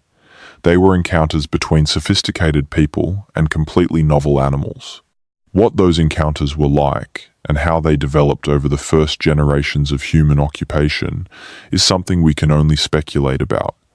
But the outcome, whatever the process, is clear. The megafauna did not survive the human arrival. They may have survived it for 20,000 years, or for 5,000 years, or for a few centuries, but they did not survive it permanently. The permanence of the loss is perhaps the most important thing to hold on to. The megafauna is not temporarily absent. It is not resting somewhere, waiting to return when conditions improve. It is gone in the permanent, irreversible sense that extinction means. The evolutionary lineages that produced Diprotodon and Thylacoleo and Procoptodon and Geniornis are terminated, not paused, terminated. The specific combinations of genetic information, morphological adaptation, behavioral repertoire, and ecological relationship that constituted each of those species exist nowhere on Earth and will never exist again in the forms they took in Pleistocene Australia. The loss is total and permanent. The permanence of the loss is one of the reasons that the debate about its cause matters so much. If the extinction was caused primarily by climate change, then the lesson is that ecosystems are vulnerable to climate change, and that managing climate is essential to conservation. If the extinction was caused primarily by human hunting, then the lesson is that human predation can drive species to extinction, and that managing hunting is essential to conservation. If both forces together caused it, then both lessons apply. The practical implications of each lesson are somewhat different, which is one reason why the debate is not purely academic. The hypothesis that is most correct points most directly toward the conservation interventions that are most likely to be effective. But all three hypotheses point toward the same general conclusion. Large animals are vulnerable, slow reproduction makes them vulnerable, environmental stress makes them more vulnerable, human pressure makes them more vulnerable. The combination of human pressure and environmental stress is particularly dangerous. These conclusions are robust to the uncertainty about the relative weights of the different factors. Whether humans or climate was the primary driver of the Pleistocene extinction, the vulnerability of large, slow-reproducing animals to combined pressures is clearly demonstrated. And that vulnerability is directly relevant to the animals that are threatened today. The red kangaroo is the largest surviving marsupial. It weighs up to 90 kilograms. By the standards of the current Australian fauna, it is enormous. By the standards of the megafauna, it is small. The red kangaroo is thriving. Its population is robust, its range is wide, its adaptability is remarkable. But the red kangaroo is thriving in a world that has been simplified by the loss of the megafauna, a world in which its competitors and many of its predators are gone, a world in which it occupies a much more dominant ecological position than it would have occupied in a world with Diprotodon and Procoptodon. The thriving of the red kangaroo is, in part, a function of the emptying of the ecological niches around it. The giant browsers are gone, the competitors for the vegetation are gone, the apex predators that would have limited kangaroo populations are gone. The red kangaroo has, in a sense, expanded into a world that has been cleared for it by the extinction of its larger relatives. This is another way that the megafauna extinction is still ongoing in its consequences. The species that survived are living in ecological conditions that were created by the extinction. Conditions that are different from the conditions those species evolved in, and that will continue to change as the post-extinction ecological reorganization continues. The surviving marsupials are, in a sense, in a transitional state, occupying an ecological world that is still stabilizing after the catastrophic disruption of 40,000 years ago. The stability is relative, and it is being disturbed again by the second wave of extinction that has followed European colonization. The ecological world of Australian mammals is not in equilibrium. It has not been in equilibrium for 40,000 years. It is a system in a long, slow, post-catastrophic reorganization that is being interrupted again before the first reorganization has completed. The bones are in the ground. The question is in the literature. The consequences are in the landscape. The warning is in all three, patient and persistent and unanswered, carrying the weight of 40,000 years and still asking to be heard.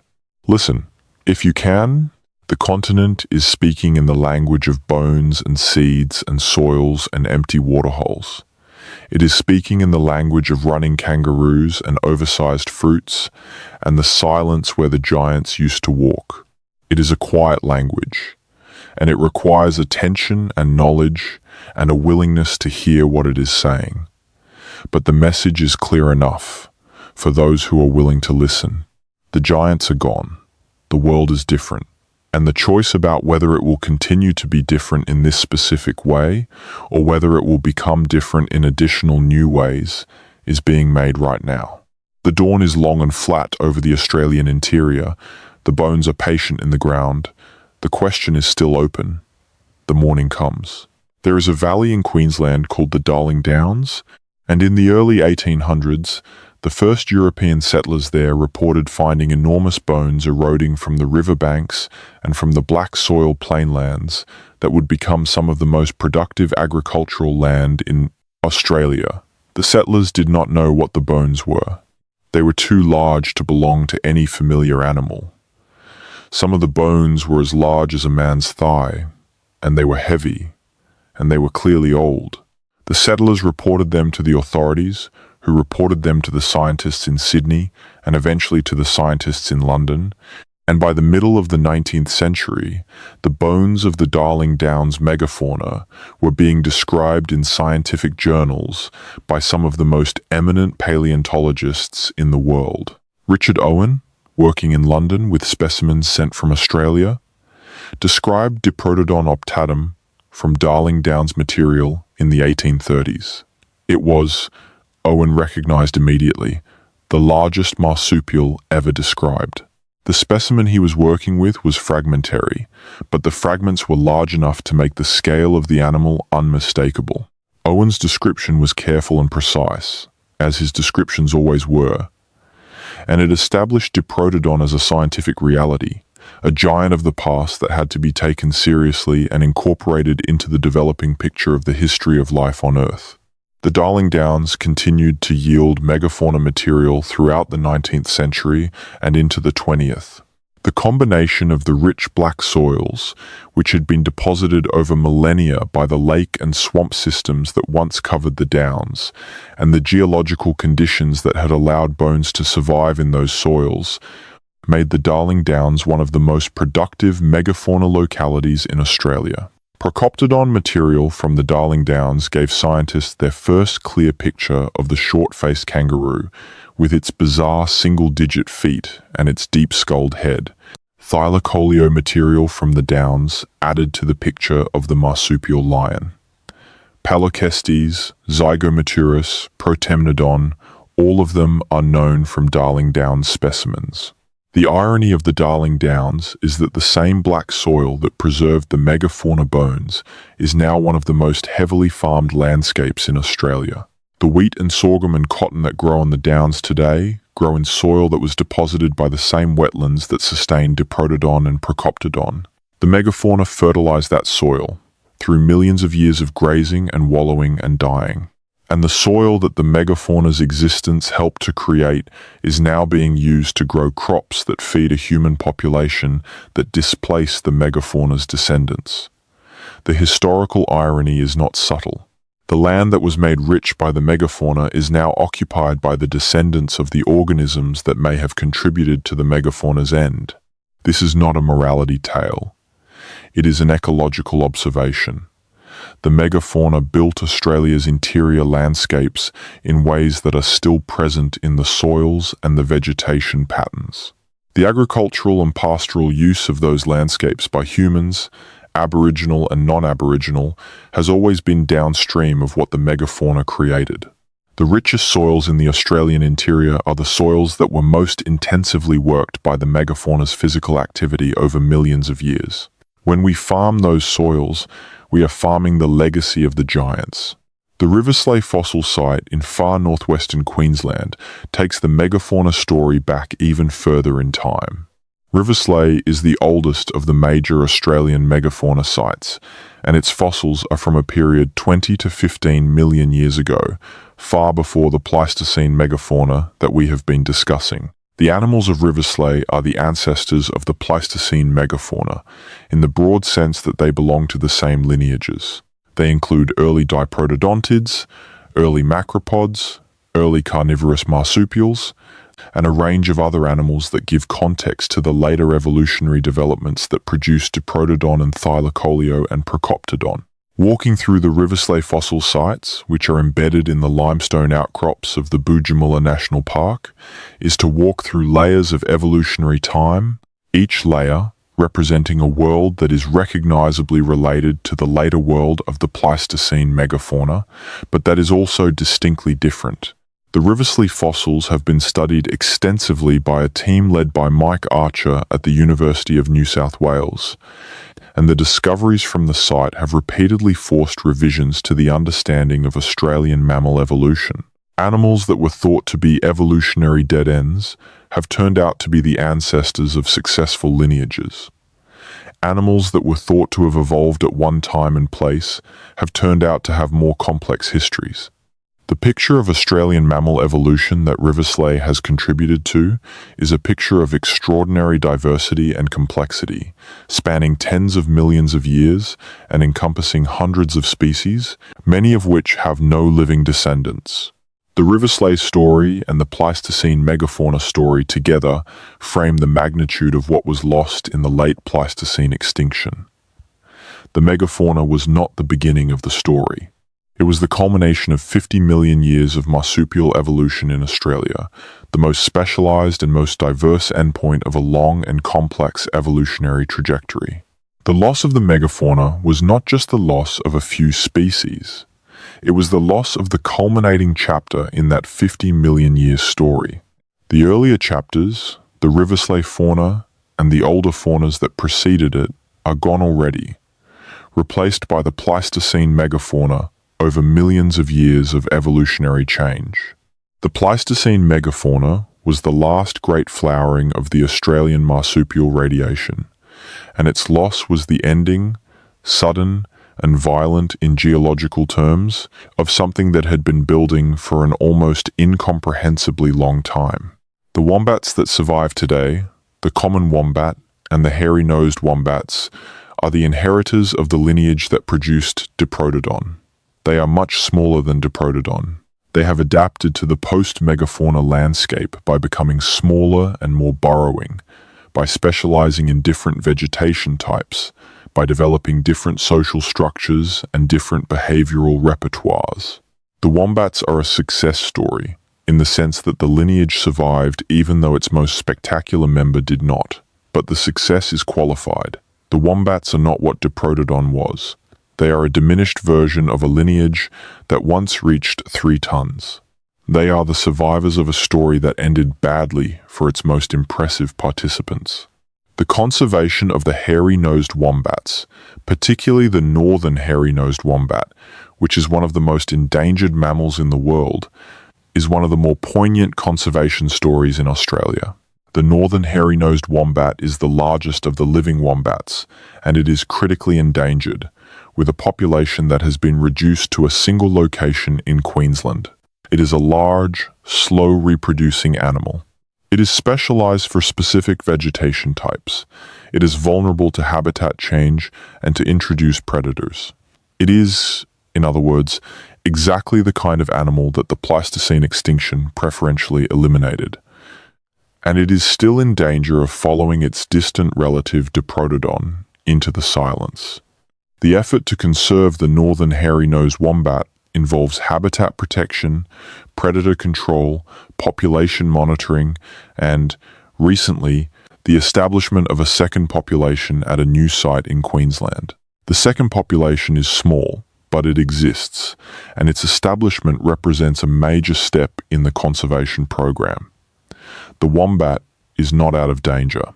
Its population is too small, its habitat too restricted, its rate of reproduction too slow for the conservation practitioners to feel that the situation is secure. But it is alive. And the effort to keep it alive reflects something important about how we respond to the prospect of extinction when we know it is coming and have the means to prevent it. The megafauna extinction was not prevented. We did not know it was coming, or if we did, we had no framework for understanding the long-term consequences or the means to intervene. The extinction of the northern hairy-nosed wombat can still be prevented. We know it is coming. We have the framework for understanding the consequences. We have the means to intervene. Whether we will intervene at sufficient scale and with sufficient consistency to secure the species is still uncertain.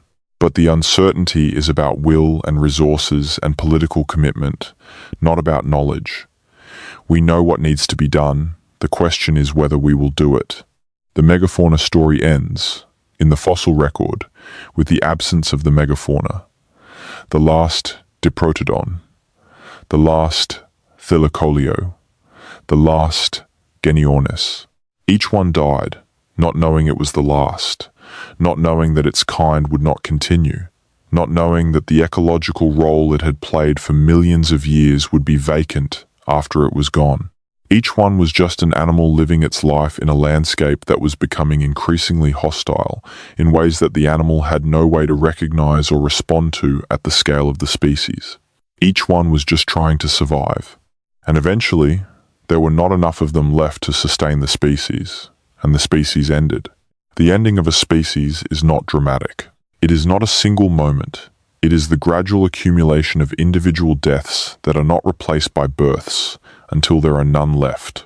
The last Diprotodon was born, lived its life, and died without fanfare, in a landscape that had already lost most of its own kind.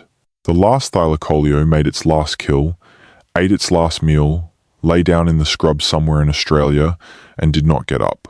The last Genuinus laid its last egg, which may or may not have hatched, in a world that was no longer adequate to support the species.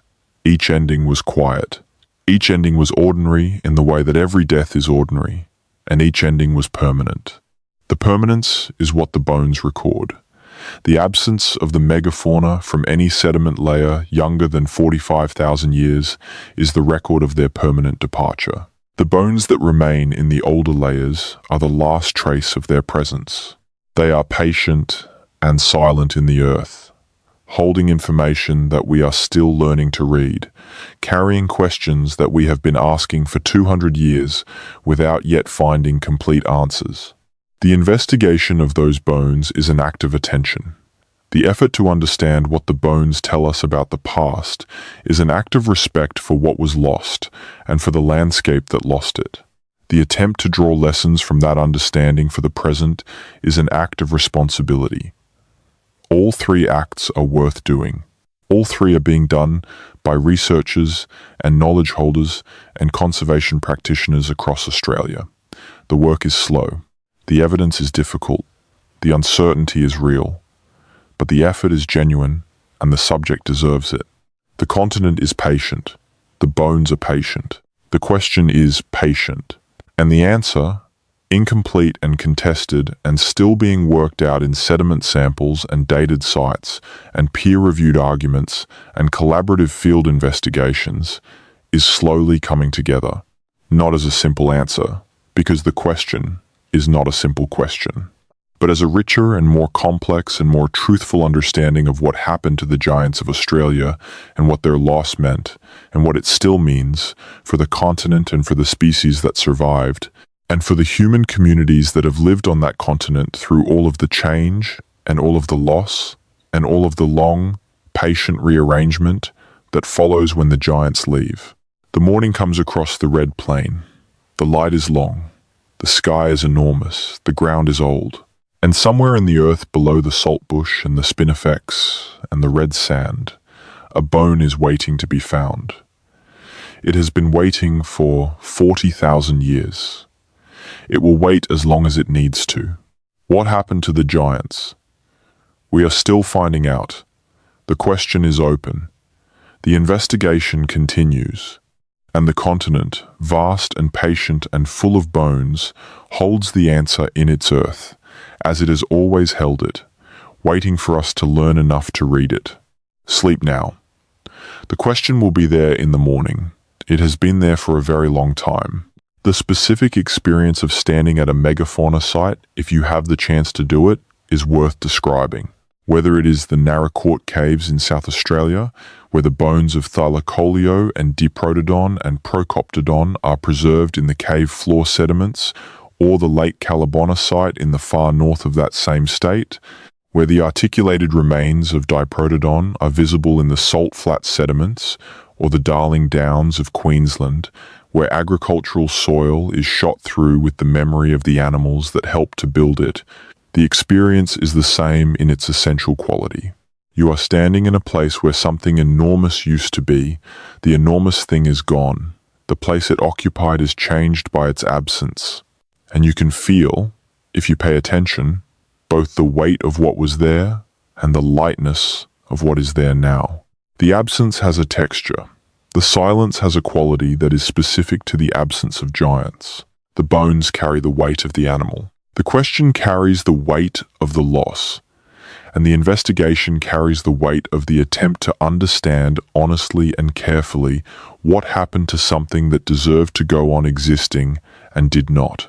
The question of evidence, and what counts as sufficient evidence, is one that each researcher in this field ultimately has to answer for themselves. The standard of proof in paleontology is not the standard of proof in a court of law. It is the standard of the best available explanation given the evidence at hand, with honest acknowledgement of the uncertainty that remains. The debate about the megafauna extinction has been conducted by most of its participants at exactly that standard. Careful researchers making careful arguments based on careful evidence, disagreeing honestly about interpretations that the evidence does not fully determine. The exceptions to that pattern of careful argument, the moments when rhetoric has replaced reasoning or where advocacy has displaced honest engagement with uncertainty, have not served the debate well. The megafauna question is important enough to deserve the full rigor of the scientific method, including the willingness to hold conclusions tentatively, to update in response to new evidence, and to communicate uncertainty honestly rather than papering over it with confident assertions. The most confident assertion that the evidence supports is also the most important one. Something happened to the Australian megafauna 40,000 years ago. 90 species of large animal disappeared from the continent in a period that is short by geological standards. The landscape was permanently altered by their disappearance. The alteration is still ongoing. The causes are still being debated. The lessons are still being drawn. And the debate, the careful, contested, ongoing scientific debate about what happened and why, is itself a form of attention that the megafauna deserves. The animals are gone. The investigation of why they are gone is the best form of memorial available. It is insufficient as a memorial because the animals themselves were more than the question of their disappearance. But it is the memorial that science can provide, and it is being provided with genuine effort and genuine care by the researchers who have dedicated their careers to understanding what happened to the giants of Australia. The continent waits, the bones wait, the question waits. And the investigation continues, as it has continued for 200 years, slowly accumulating the evidence that will eventually, in some future generation that has better methods and more complete records than we do, produce a more complete answer to the most important question in the natural history of the Australian continent. What killed the giants? We are still finding out. And the finding out is worth doing. The morning light is long and flat over the red interior. It finds the bones and the seeds and the soils. It finds the surviving animals and the empty niches and the ghosts of evolution still waiting in the plants and the behavior of the fauna. And it finds us asking the question that the bones have been asking since the first paleontologist pulled the first specimen from the first lake bed and recognized, with the clarity that only physical evidence provides, that something enormous and irreplaceable had once walked across this ancient, patient, extraordinary land. What happened to the giants? The investigation continues. Sleep now. The paleontological record of Australia will continue to grow. New sites will be found, new specimens will be recovered, new dating techniques will be applied. The picture will become more complete, more nuanced, more precise. And with each new piece of evidence, the debate will shift slightly and the understanding will deepen. The question is open. The investigation continues. The continent holds the record in its earth, and the record is waiting to be read, one bone at a time, one dated sediment layer at a time, one careful and contested and honest argument at a time. The giants are gone. The search for what took them is not. Sleep now, the morning comes. The story of the Australian megafauna extinction is not just a story about animals. It is a story about time, and about the difference between the timescales on which ecological systems operate and the timescales on which human beings can perceive and understand cause and effect. 40,000 years is longer than the entire recorded history of human civilization. It is longer than agriculture has existed. It is longer than written language has existed. The people who were present in Australia when the megafauna disappeared were as separated from us in time as we are separated from everything we call ancient.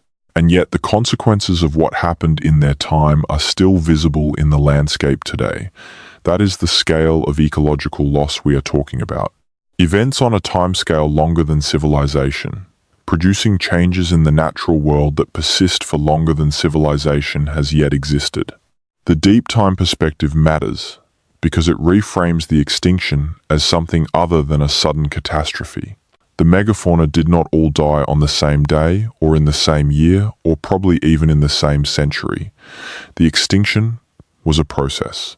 A long, grinding, uneven process in which population after population, waterhole by waterhole, species by species, the animals became fewer and more scattered and more isolated until the populations were too small to sustain themselves, and the stochastic events that any living population faces, a drought, a disease, a predation event, a run of poor breeding seasons, began to have consequences that a larger population could have absorbed and a tiny population could not.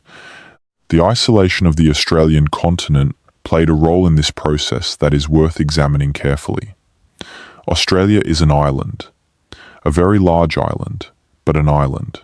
When a species goes extinct on a continent connected to other landmasses, there is at least a theoretical possibility that the species could be recolonized from adjacent populations. When the last wild horses in North America died out at the end of the Pleistocene, there were still horses in Eurasia. When the last woolly mammoths on the mainland of North America died, there were still mammoths in Siberia and on Wrangel Island. The extinction of a species on one landmass does not necessarily mean the global extinction of that species if the species has populations elsewhere. In Australia, the megafauna had nowhere else. Diprotodon did not exist anywhere outside Australia. It evolved in Australia, lived in Australia, and when it died in Australia, it died everywhere. There was no refuge population on another continent. There was no source of recolonization. The extinction was total. When a species that evolved only in Australia disappears from Australia, it disappears from the universe. This totalness is part of what gives the Australian megafauna story its particular weight. We are not talking about local extinctions that could theoretically be reversed. We are talking about the permanent end of evolutionary lineages that took millions of years to develop. Every diprotodon that died without reproducing was irreplaceable. Every thylacoleo that did not pass its genes to the next generation represented the permanent loss of something that had taken millions of years of evolution to build. The marsupial lion's extraordinary bite force quotient, its retractable claws, its semi-opposable thumbs, those were not random features. They were the product of millions of years of selection in a specific ecological context. They are gone, not diminished, not reduced, gone. The irreversibility of extinction is the fact that sits underneath all of the scientific debate about causes and mechanisms. Whether humans caused the Australian megafauna extinction, or climate caused it, or the combination caused it, the outcome is the same. The animals are not coming back in any form that resembles what they were. We can study their bones. We can sequence what remains of their DNA. We can build increasingly accurate reconstructions of what they looked like and how they moved. We can model what they ate and how much they needed to eat and how they interacted with their environment. But we cannot bring them back. The evolutionary trajectories that produce them are terminated. The ecological roles they played are either vacant or filled by organisms that perform those roles imperfectly. The question of de-extinction, which is to say the use of genetic technology to recreate extinct species, is sometimes raised in the context of the Australian megafauna. The feasibility depends on the quality of DNA that can be recovered from fossil specimens. For relatively recent extinctions, where specimens have been preserved in cold, dry conditions that slow the degradation of DNA, some genetic material can be recovered. The thylacine, which went extinct in historical times and whose specimens are preserved in museum collections, is a candidate for de-extinction research, and some work along these lines has been underway at Australian universities. The Pleistocene megafauna is a different challenge. DNA degrades over time even under favourable conditions. and the specimens of Diprotodon and Procoptodon and Thylacoleo are old enough and have been preserved in conditions harsh enough that the recovery of intact genomic material is extremely difficult and possibly not achievable with current technology. There is also a deeper question about what de-extinction would mean for the Australian landscape. If it were somehow possible to produce a living Diprotodon using ancient DNA and a surrogate marsupial host, what would you do with it? The Australia that Diprotodon evolved to inhabit no longer exists. The vegetation it ate has been restructured by 40,000 years of human management, and more recently by introduced species and changed land use. The predator community that shaped Diprotodon's behavior and morphology is gone. The other species that Diprotodon interacted with ecologically are gone. A resurrected Diprotodon would be an animal without a context. It would be, in the deepest possible sense, an ecological ghost, present in body, but absent in the network of relationships that gave that body meaning. This is not an argument against de-extinction research. It is an argument for thinking carefully about what we mean when we talk about restoring lost species, and about the difference between having an animal and having an animal in a functioning ecological context. The ecological restoration question is more tractable than the de-extinction question, and it is where the most practical work is currently happening. The concept of rewilding, which involves reintroducing large animals to landscapes from which they have been removed, has produced some striking results in other parts of the world. The reintroduction of wolves to Yellowstone National Park in the United States in the 1990s produced a cascade of ecological changes, including changes to the behavior of elk and deer, changes to vegetation, changes to river courses, and changes to the populations of species all the way down the food web. The wolves changed the rivers. That is the phrase that rewilding advocates use to describe the Yellowstone effect, because it captures how dramatically the reintroduction of a single species can alter an ecosystem. What would the reintroduction of the Australian megafauna's ecological equivalents do to the Australian landscape? We do not have a clear answer, partly because we do not have clear equivalents available. There are no animals living today that are close enough to Diprotodon in their ecological function to serve as straightforward surrogates. Large African herbivores have been proposed, but their ecological needs and behaviors are different enough from Diprotodon's that the comparison is rough at best. The introduced feral animals of Australia, the brumby, the camel, the pig, the goat, all perform some of the large animal ecological functions that the megafauna performed, including disturbance, browsing, soil turnover, and seed dispersal. But they also cause significant damage to the ecosystems they inhabit, damage that is not buffered by the millions of years of coevolutionary relationship that shaped the megafauna's interaction with Australian plants and soils. The management of feral animals in Australia is one of the most complex and contested environmental debates in the country. On one side are conservationists who document the damage that horses, camels, pigs, and goats cause to native ecosystems, particularly in fragile, arid, and semi-arid areas.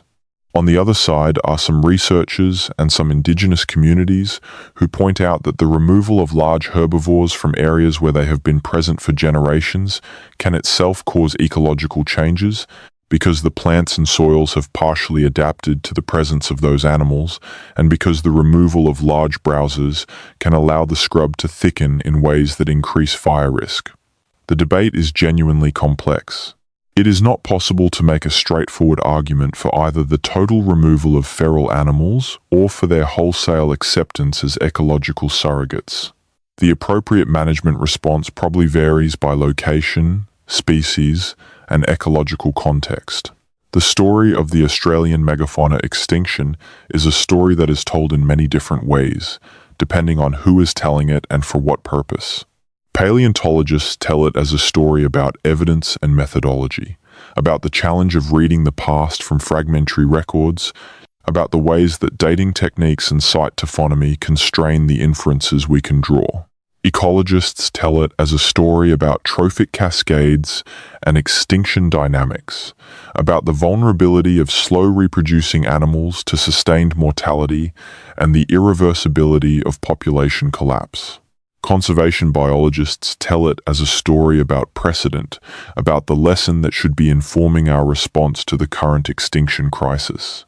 And Aboriginal Australians tell it as part of a much longer story about country, about the relationship between people and land, and about the responsibility that comes with inhabiting a landscape over tens of thousands of years. All of these framings are legitimate. All of them contribute to understanding. The most complete picture of what happened to the Australian megafauna will emerge from the integration of all of these framings, not from the victory of one over the others. The paleontologist's skill in reading the fossil record is essential. The ecologist's understanding of extinction dynamics is essential. The conservationist's urgency about the present is essential. And the Aboriginal knowledge holder's understanding of the deep relationship between people and country over 40,000 years is essential in ways that Western science is only beginning to recognize. The integration of Indigenous knowledge with Western scientific investigation is producing results in Australian ecology and paleontology that neither approach would have produced alone. Aboriginal Australians have specific knowledge about the behaviour and habitats of species that are currently at risk, knowledge accumulated over generations of observation and management. They have knowledge about plants, about water, about seasonal patterns and ecological relationships that would take Western researchers decades to develop independently. And they have knowledge about the land's history, including oral traditions that may preserve information about ecological conditions that no longer exist, but that shape the landscape in ways that are still visible if you know how to look.